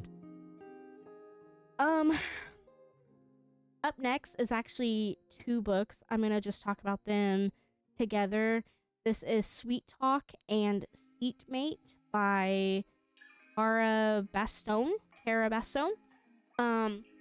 These books are both free on Audible. Sweet Talk is... oh my god, where do I even begin? Well, I guess Seatmate, this guy ends up needing to go on a little trip, so he gets on the bus, and the entire book is him on the bus. And mind you, both of these are 150 pages long, so it's a very quick read. But the entire the entire book is him in the bus. He meets this girl, they get it off. It is funny, it's quick, it's quirky. They end up going and needing to get a car, so he ends up calling his friend. His friend is the saving grace of this book. His friend, I wish there was a whole book of just him. I would love that. He is hilarious. And then Sweet Talk, I believe he's like this CEO. She is kind of like a... Oh, yes. Oh my god, yes. Okay. So he's like the CEO, and he like lives in this apartment building, and he's always talking about all of these people that he lives with, like this old lady and this tattoo piercing girl and this old man and all, right? And like he always like talks about it.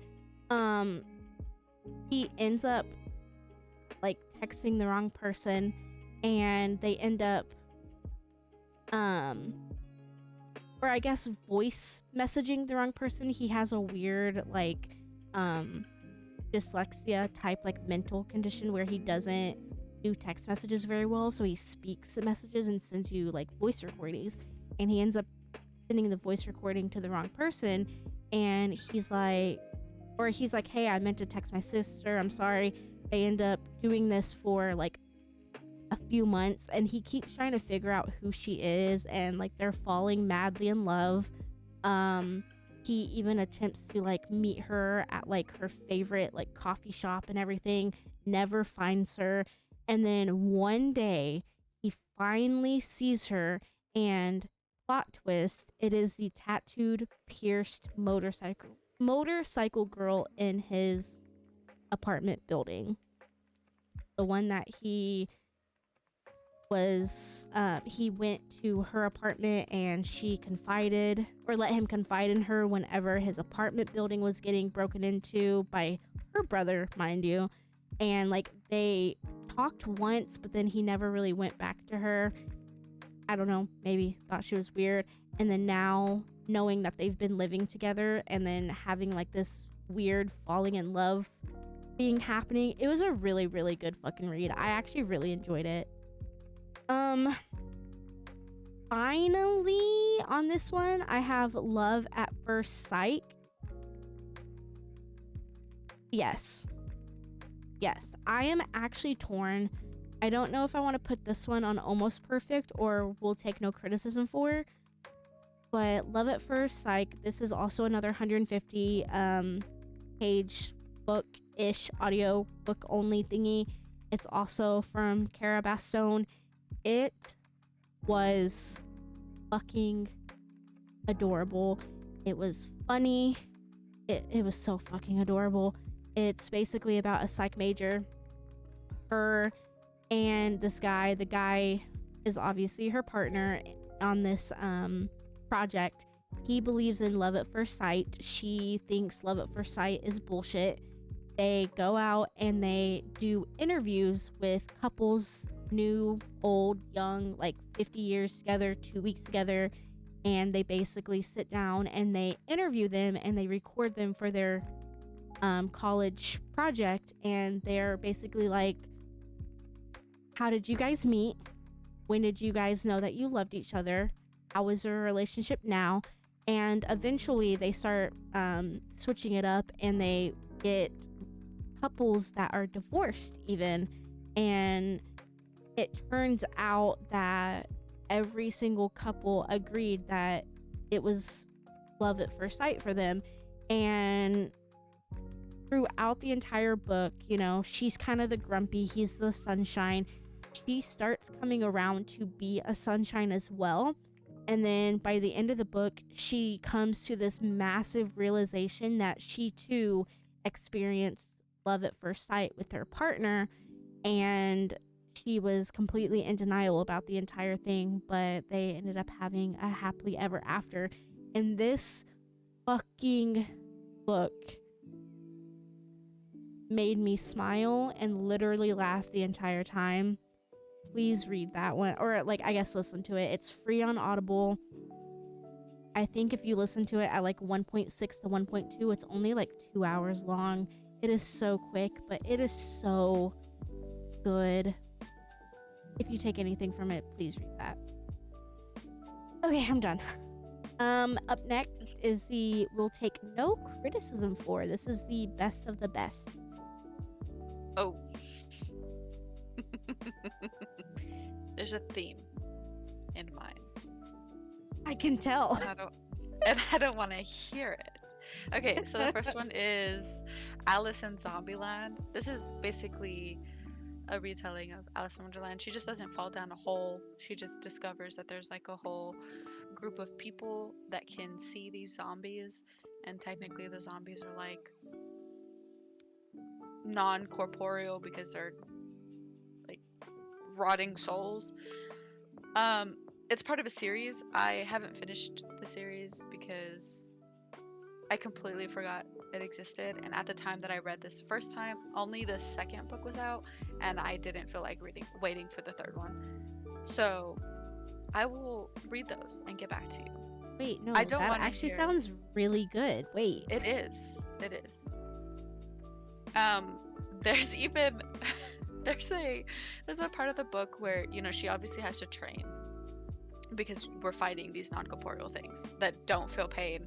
So you need to train in how to fight. And she walks up to the barn and she literally says, "Every woman's wet dream."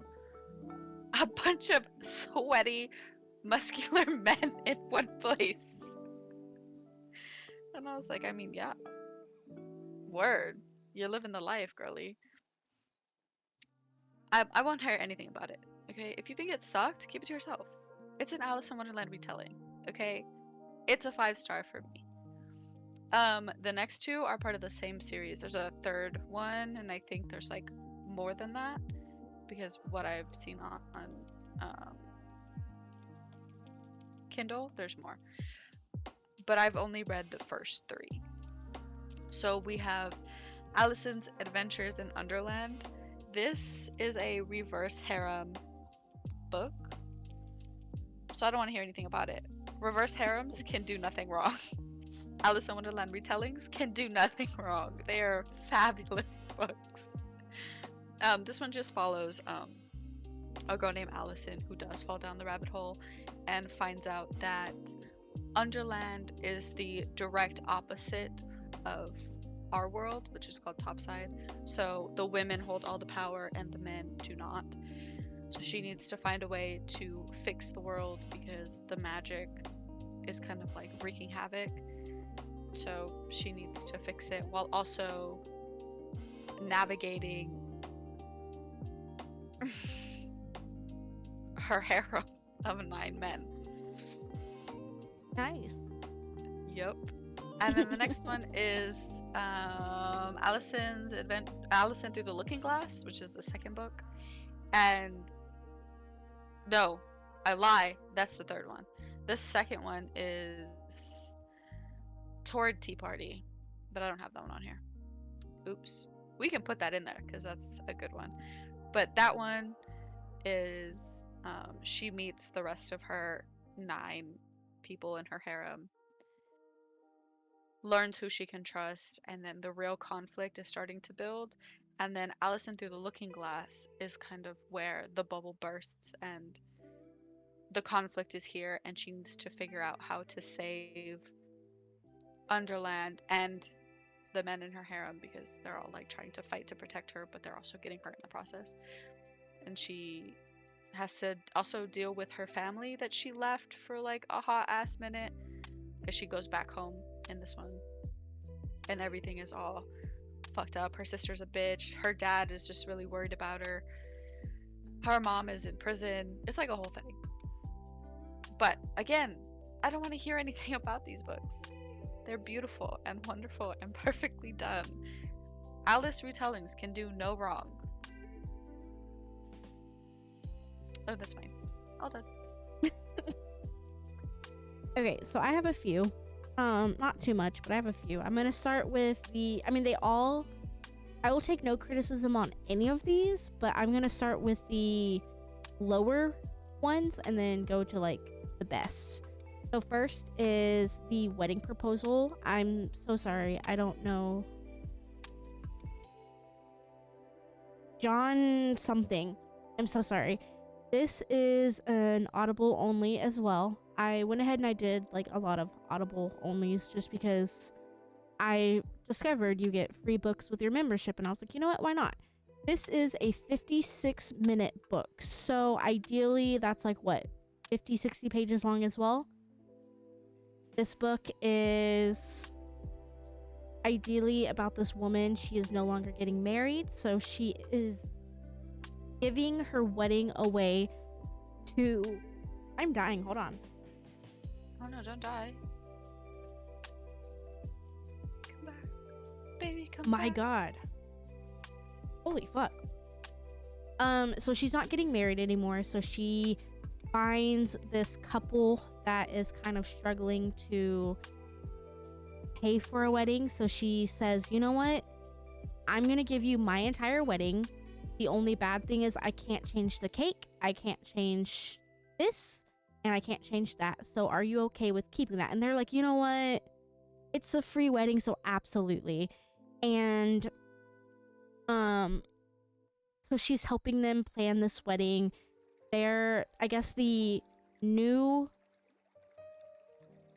groomsmen's, or the new groomsman is like the grumpy, but he ends up turning around, and it is a really, really good read.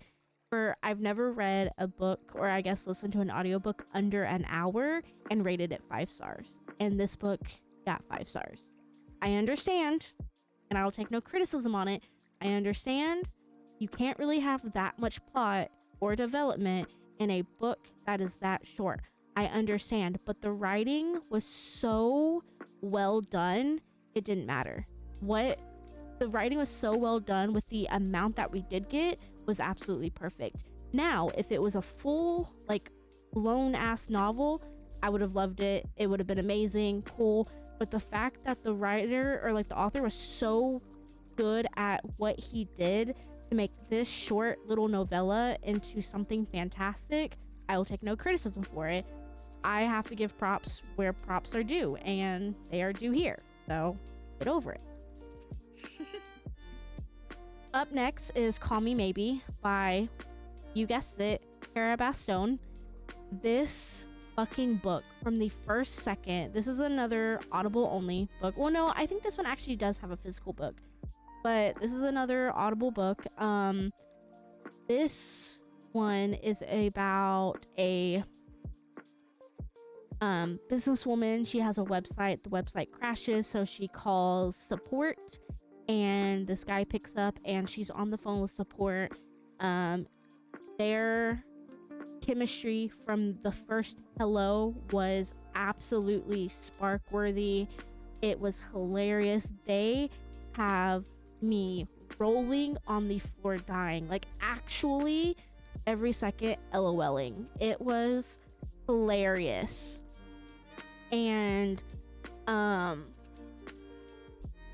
I love it. And you know, it ended up going on where it was like 10 to 12 hours. They ended up eating together on the phone. They actually ended up ordering each other food, like takeout, and the takeout went to the respective homes, and they ended up eating together. And there was like a little like I think his great aunt or something lived with him, and she heard, the girl on the phone heard him say or like heard her say like good night honey, and she got jealous and everything. So we had like that like little banter, and it was a happily ever after. Turns out, plot twist, the guy, the like tech guy, is actually the CEO of the company, but he doesn't trust that his techs, like whenever he asks him like what is the customer's biggest complaint, they all thought that he was gonna fire them for coming out and being honest. So he never actually got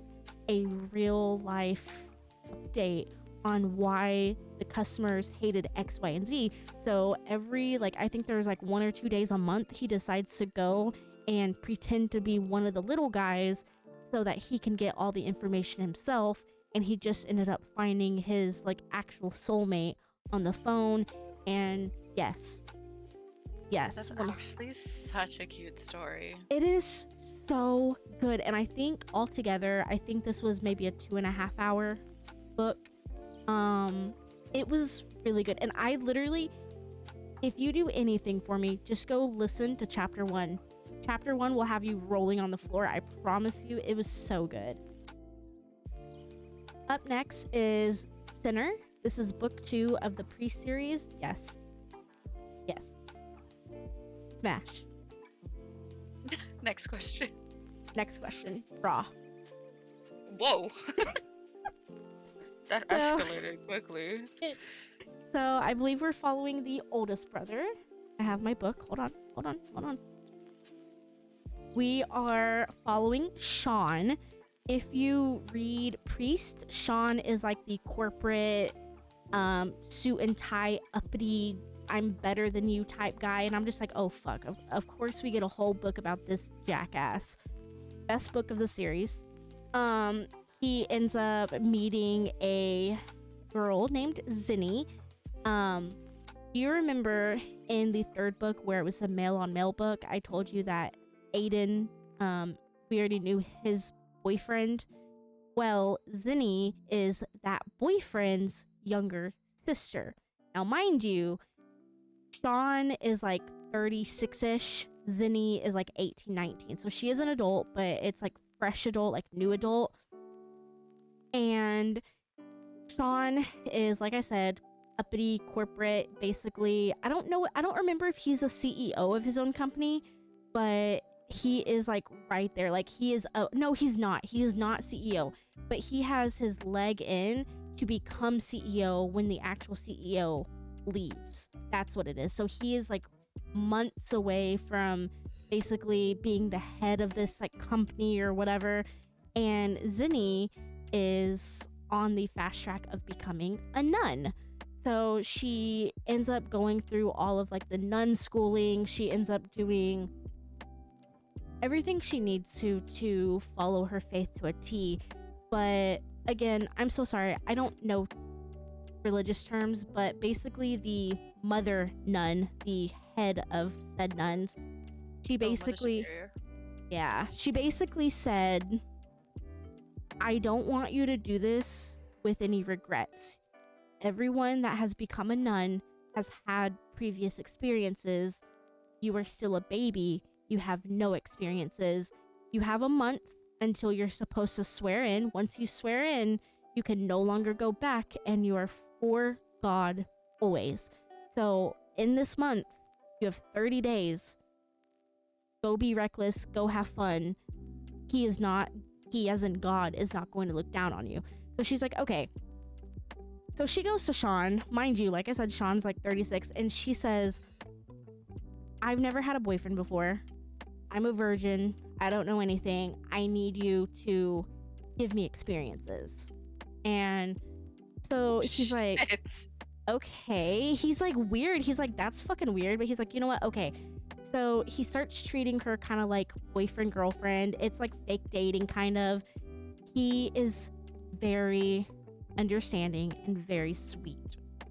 And when I say it was done properly, he starts with light kisses.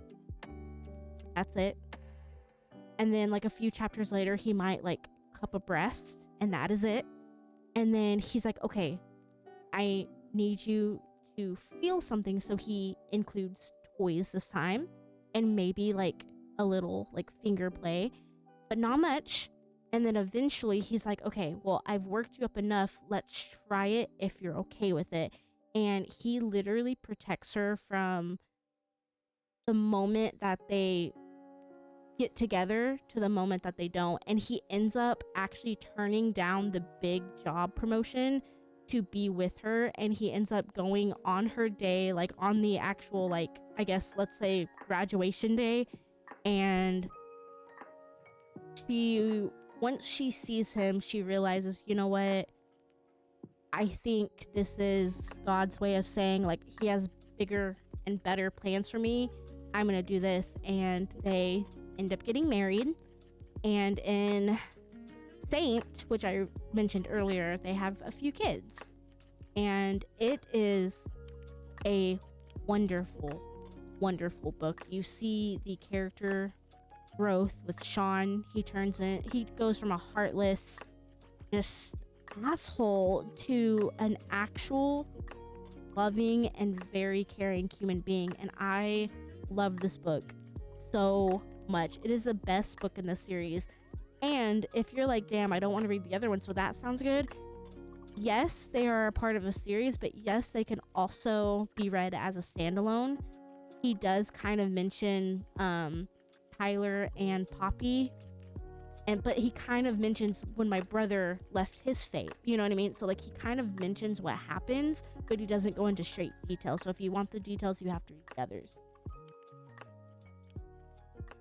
I thought you were about to tell me that she ends up becoming a nun anyways, and you were gonna She break was my about heart. to. Yeah, she was literally about to. Like, she was literally about to. And like one of the final chapters, he ends up basically saying like, so he meets her there and takes her to a room, and they get it on for the last time, and everything. And you know, he was like, basically, I love you. I know that this is a forbidden love, but I just want you to know that I love you so much, I'm gonna let you go. And I'm over here like, motherfucker, like I'm bawling my eyes out.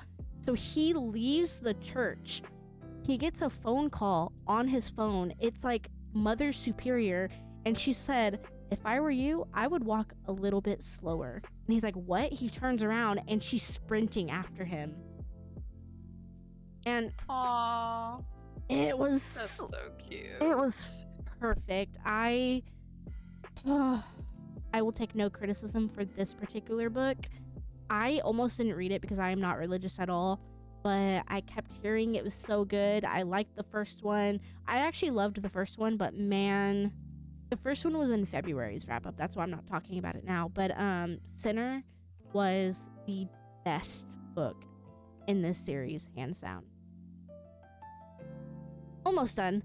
Next I have The Ritual. We did this one for the podcast. I surprisingly will not take any criticism for this one. We have like the secret society type thing. It's kind of like you come from money, come from power. It's like passed down throughout the families. They go through, let's say, this hazing process where like you can't get laid for an X amount of time, and once you quote unquote pass that initiation phase, you get a chosen one, and they are yours to do whatever you choose or like see fit. And he ends up getting a chosen one. I absolutely loved the spice. I loved everything about it. I loved the plot. I loved the characters. I loved Riot so much. I hated, what was his name? Kyle? I think it's Kyle. I don't know. Who? Her ex-boyfriend. What was his name? His name is not Kyle. What the fuck is his name? I'll tell you in just a second. Keep going. But like her ex-boyfriend is also a pledgee or like whatever it is, like the society guy, and he's an asshole. He ends up Matt. Oh yes, Matt. I fucking hate Matt.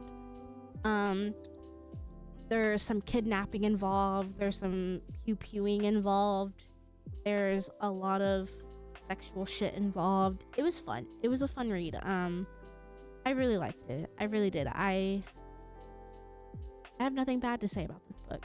I really don't.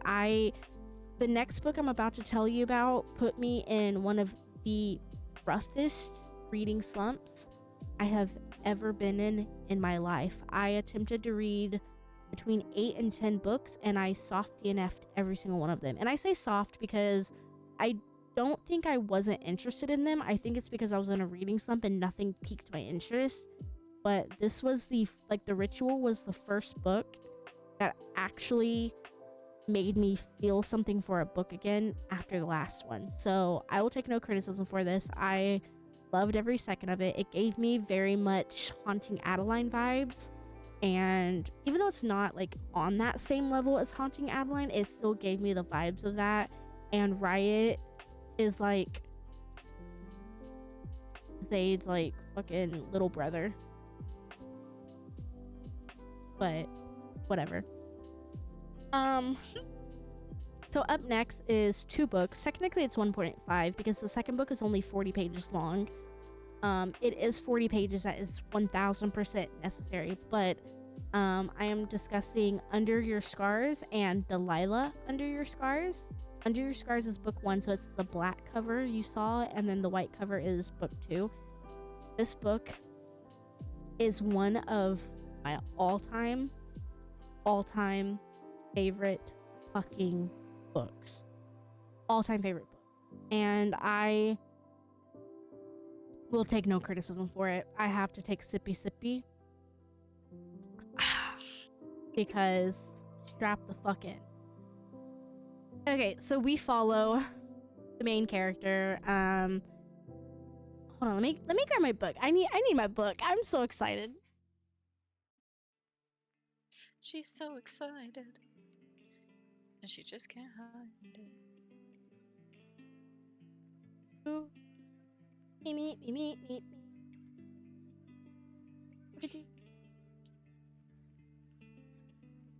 Okay. So we follow Elena, strikingly beautiful young woman as she is. She's coming home from work and ends up getting bullied into an alleyway by 3 to 4 men. They obviously have the intentions of raping and unaliving, so she's a little bit scared for her life, and out pops the Silencer. He is the town's serial killer. He basically is a mercenary that goes out of his way to kill any and every bad guy. He originally started by just zip tying their hands together and sending them to the police station, but the police, they were like, whatever, just let him go. And the guys kept murdering and sex trafficking, drugs, everything. So he ended up going and killing them, and he puts red tape over their mouth to let the police know that it's him. Years later, they still have no idea who he is, which is now in present time. So he pews all of them. She's scared because she's like, what the fuck, this like mad like man serial killer is here. So he allows her to escape. He gets her into the house. Her phone is broken, all that. So he ends up buying her a brand new one. And countless nights afterwards, he sneaks into her room, but he does not touch her, does not really demand anything from her. He just sits there and just watches her. She does work at like a corporate type job. She works at like a corporate-y job where she's just at the computer all day long. Unfortunately, her boss is a jackass. Ends up firing her one day just because she had no phone over the weekend. She refused to use the phone that the serial killer gave her.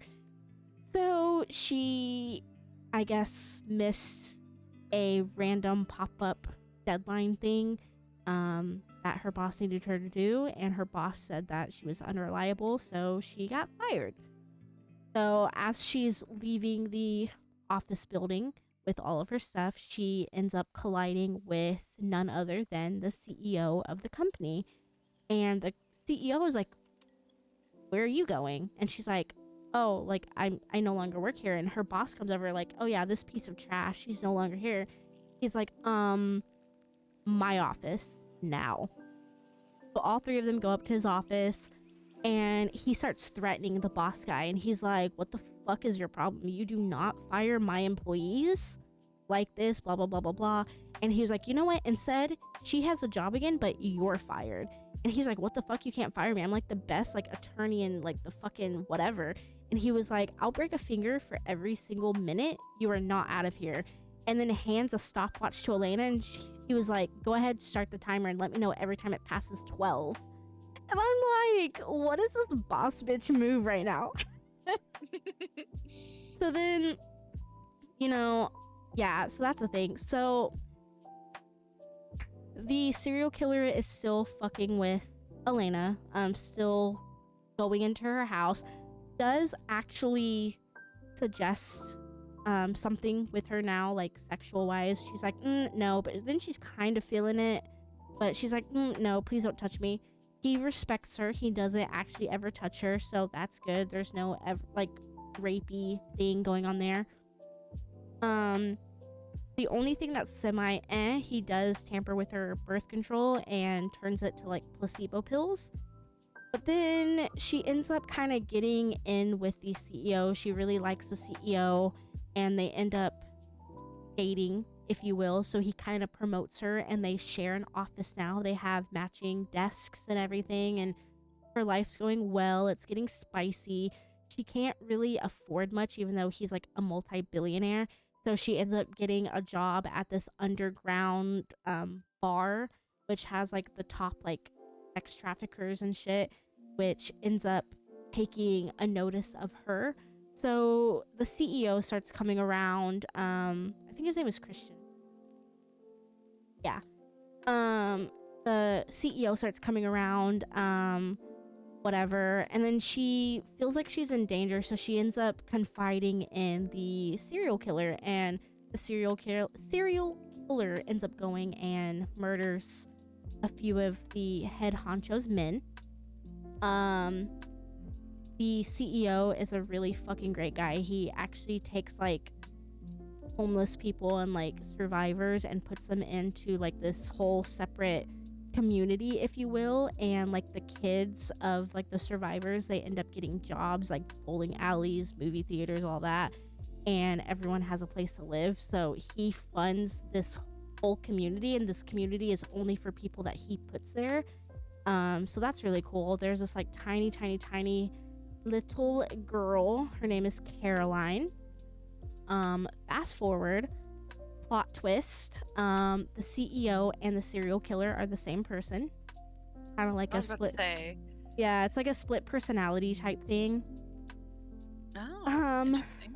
Yeah, so they end up adopting Caroline, which is really fucking sweet. So now they have a daughter of their own. I believe she's 4 years old. The father, her father, murdered his parents a long ass time ago. We find that out, and then his father murdered her father's previous wife and twin daughters. So there's like family history there, and he's like making shit miserable, and there's kidnapping involved, so she does end up getting kidnapped and unfortunately raped. And like the whole ending of the book is basically her coming to terms with the fact that she's now a survivor, and swears, like makes him swear that he's never gonna go out and kill anyone ever again, but he ends up kind of doing it. But then the silencer comes back, and the silencer is not him. Like he swears up and down, like, I am not killing anyone, like I promise you I wouldn't do this anymore. For the sake of you and our daughter, I'm not doing it. So the silencer comes in, unfortunately kills her mom. Yeah, kills her mom. Okay, this is like, I'm probably gonna cry. I'm sorry. I cried so hard. I cried for like 3 days straight. I'm gonna cry. Hold up. Okay. So the fake silencer comes in, kills Elena's mom. Elena ends up getting the mask off. It's her dad. So her dad just killed his wife, and now he's upset that he killed his own wife because he was trying to kill his daughter instead. So he ends up shooting his daughter. And so Christian comes in, and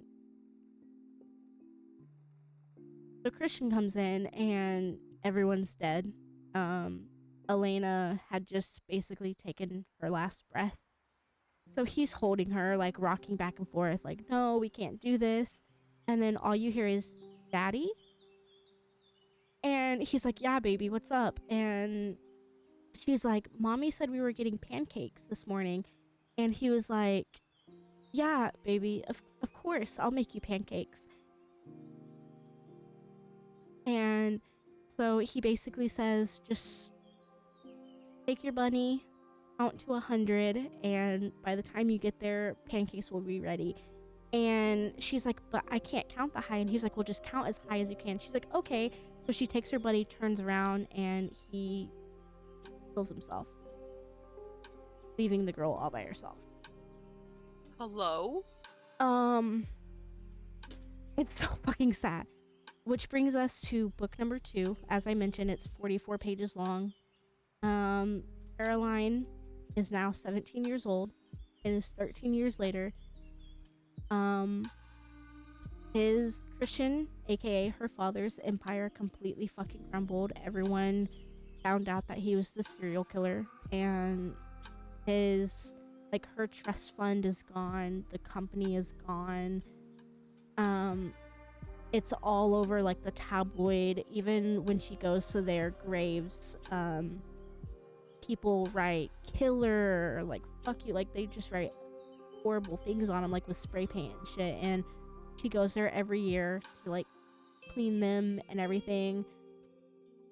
And she sits down and she talks to all of them and whatever, like, talks to her mom and her dad. And she ends up going back to the house.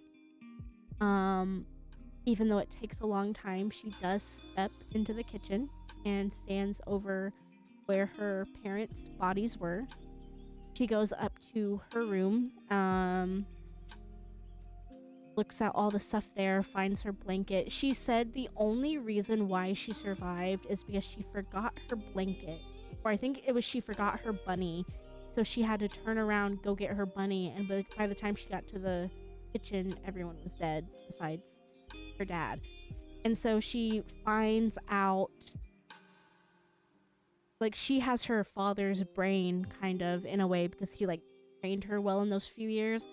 So, or like that year that they were together. So she finds the mechanism to open the trap door to get down to his secret lair, which after 13 years, not a single person was able to figure out down there, or like figure out how to get down there. So she gets down there. She ends up finding a letter from him, and it basically just says, I love you. I love your mom. If you're reading this, clearly something went bad, blah, blah, blah, blah, blah. I need you to go talk to this lawyer. His name is XYZ. So she ends up going to talk to this lawyer, and he says, I don't know what you want from me. Here's a safe. This is all your father gave me. So she ends up opening the safe, and it's enough money for herself, her kids, her grandchildren's, and her great-great-grandchildren's. And he had her protected forever. And it's basically the closure that she got. She was living with her uncle at the time, and her uncles are kind of abusive to her verbally, I would say, not physically, but verbally. And she ended up getting away from them, starting a life, and it's the closure that you need. So, like, that 44-page book, after that heartbreak, it is necessary because it gives you the closure that you need. But yeah, I will take no criticism on it. I cried like a fucking bitch reading this book. Bro, And this is so sad. yeah, I actually read the physical book, so I didn't get the audiobook. But if I got the audiobook and heard that bang, I would cry, you know? Yeah. But no, that book is really good. Like I said, it has become my all-time favorite book. I hope everyone reads it eventually at some point in their life. But if you did read it and you did hate it, I will take absolutely zero criticism for it, because at that point, if you say that book is trash, your opinion clearly doesn't fucking matter, because you are an uncultured swine. Period. That was long. I'm so sorry. It's okay. So that is it.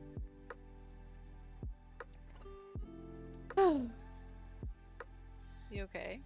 Yeah, that was really fucking sad. Yeah, It's I heard sad it that in I your have. voice. Oh my god, it's so sad because, like, Caroline was such a good little girl. But he, like, in that book, like, he was actually at the very beginning, whenever he, like, saves her, from the 3 to 4 men, I think it's 3 men, but from the 3 men, he was actually about to kill himself. He was about to commit suicide, and that was it. But he said that he saw his angel and his saving grace, so he calls her angel throughout the book. And he specifically tells her straight up, like, I cannot 1000% live without you. So as soon as she died, sure enough, he was like, I told you. And it wasn't more than 2 minutes later, he was gone. And you just have Caroline walking away holding her bunny, counting up to, like, what, 10 maybe? That's so sad. It is. But it is a fantastic fucking book. It sounds fantastic. Well, let me make that and up this just so they can see. It's going to be kind of over our chairs a little bit, but it's okay. But that is our list. This was an insanely long video, but you know the wrap-ups. If you've been here for a minute, you know the wrap-ups are unhinged. They're super long. It's basically for us to get out what we couldn't read for the podcast. So I like them. I like the wrap-up videos. They're very... I don't know what to say. I like... Therapeutic? Yeah. Yes. Exactly. They're very therapeutic. I like them. It gives you a chance to talk about books you absolutely loved, or if you hated them, it gives you a chance to say fuck you. And yeah. That was our wrap up. How do you feel with your very first wrap up? I feel still pretty excited about it. I think I like doing the wrap-ups. I like them. I've never done it with a second person, so this was definitely entertaining. It was a 3-hour video. It was, but my thing is, like, I don't know if you agree with this, or even you guys watching. I find happiness in hearing what other people like, if that makes sense. So the fact that, you know, someone here also sat through my rambling and seemed to enjoy it, and then I got to hear all about, like, what Esper likes. Like, I like shit like that. Like, that shit makes me happy, you know? Your rambling is so cute, though. Like, I don't know how to explain what I'm saying, but it's not even rambling. When you talk, it's just, you get very passionate about things. And then if it was like a sad book or it made you emotional, you kind of like hear that when you talk. And I think it's super cute. Bro, I did everything I could. I was, like, sucking those tears back in. Have you ever seen Hungry with a Chance of Meatballs? The cop, when he starts to cry, he sucks that shit back in. Okay, I'm sorry. Did you say hungry? Cloudy with a Chance of Meatballs? I'm sorry. I have ice cream waiting for me downstairs. Oh, what kind? We're trying Baskin Robbins for the first time. It is the banana thingy. I don't know. So it has Cookie Monster, and then I have a love potion. I don't know what it is. It looks like maybe cherry and chocolate. I don't know. And then it has bananas, caramel, almonds, and a cherry on top. Sounds very yummy. Oh, I hope it looks good. I've never had them before, so I didn't know what ice cream to get, so I was doing it based solely off of the way it looked. That's how I pick books, so it Right? never steers me wrong. Well, okay, that's a lie. It has steered me wrong, but most of the time it doesn't. Same, actually. I go off of, like, there's this book I want to read. It's by Abby Jimenez. It just came out, I think, yesterday. And the book cover is gorgeous. Yeah. Send it to me. Yeah. But okay, that was our wrap up. We will be back next month for the same. Mhm. But if we talked about a podcast book, by the way, in this video and it isn't out yet, it's going to be out within the next week or two. We tend to pre-record videos. It just makes our life way easier. So the wrap up comes out mid list, kind of, if that makes sense. So the other videos are on their way, we promise. Just keep an eye out for them, yeah? Okay. Well, I'm Elvish. That's Violet. I'm Esper. Have a good night or morning. Bye. Bye.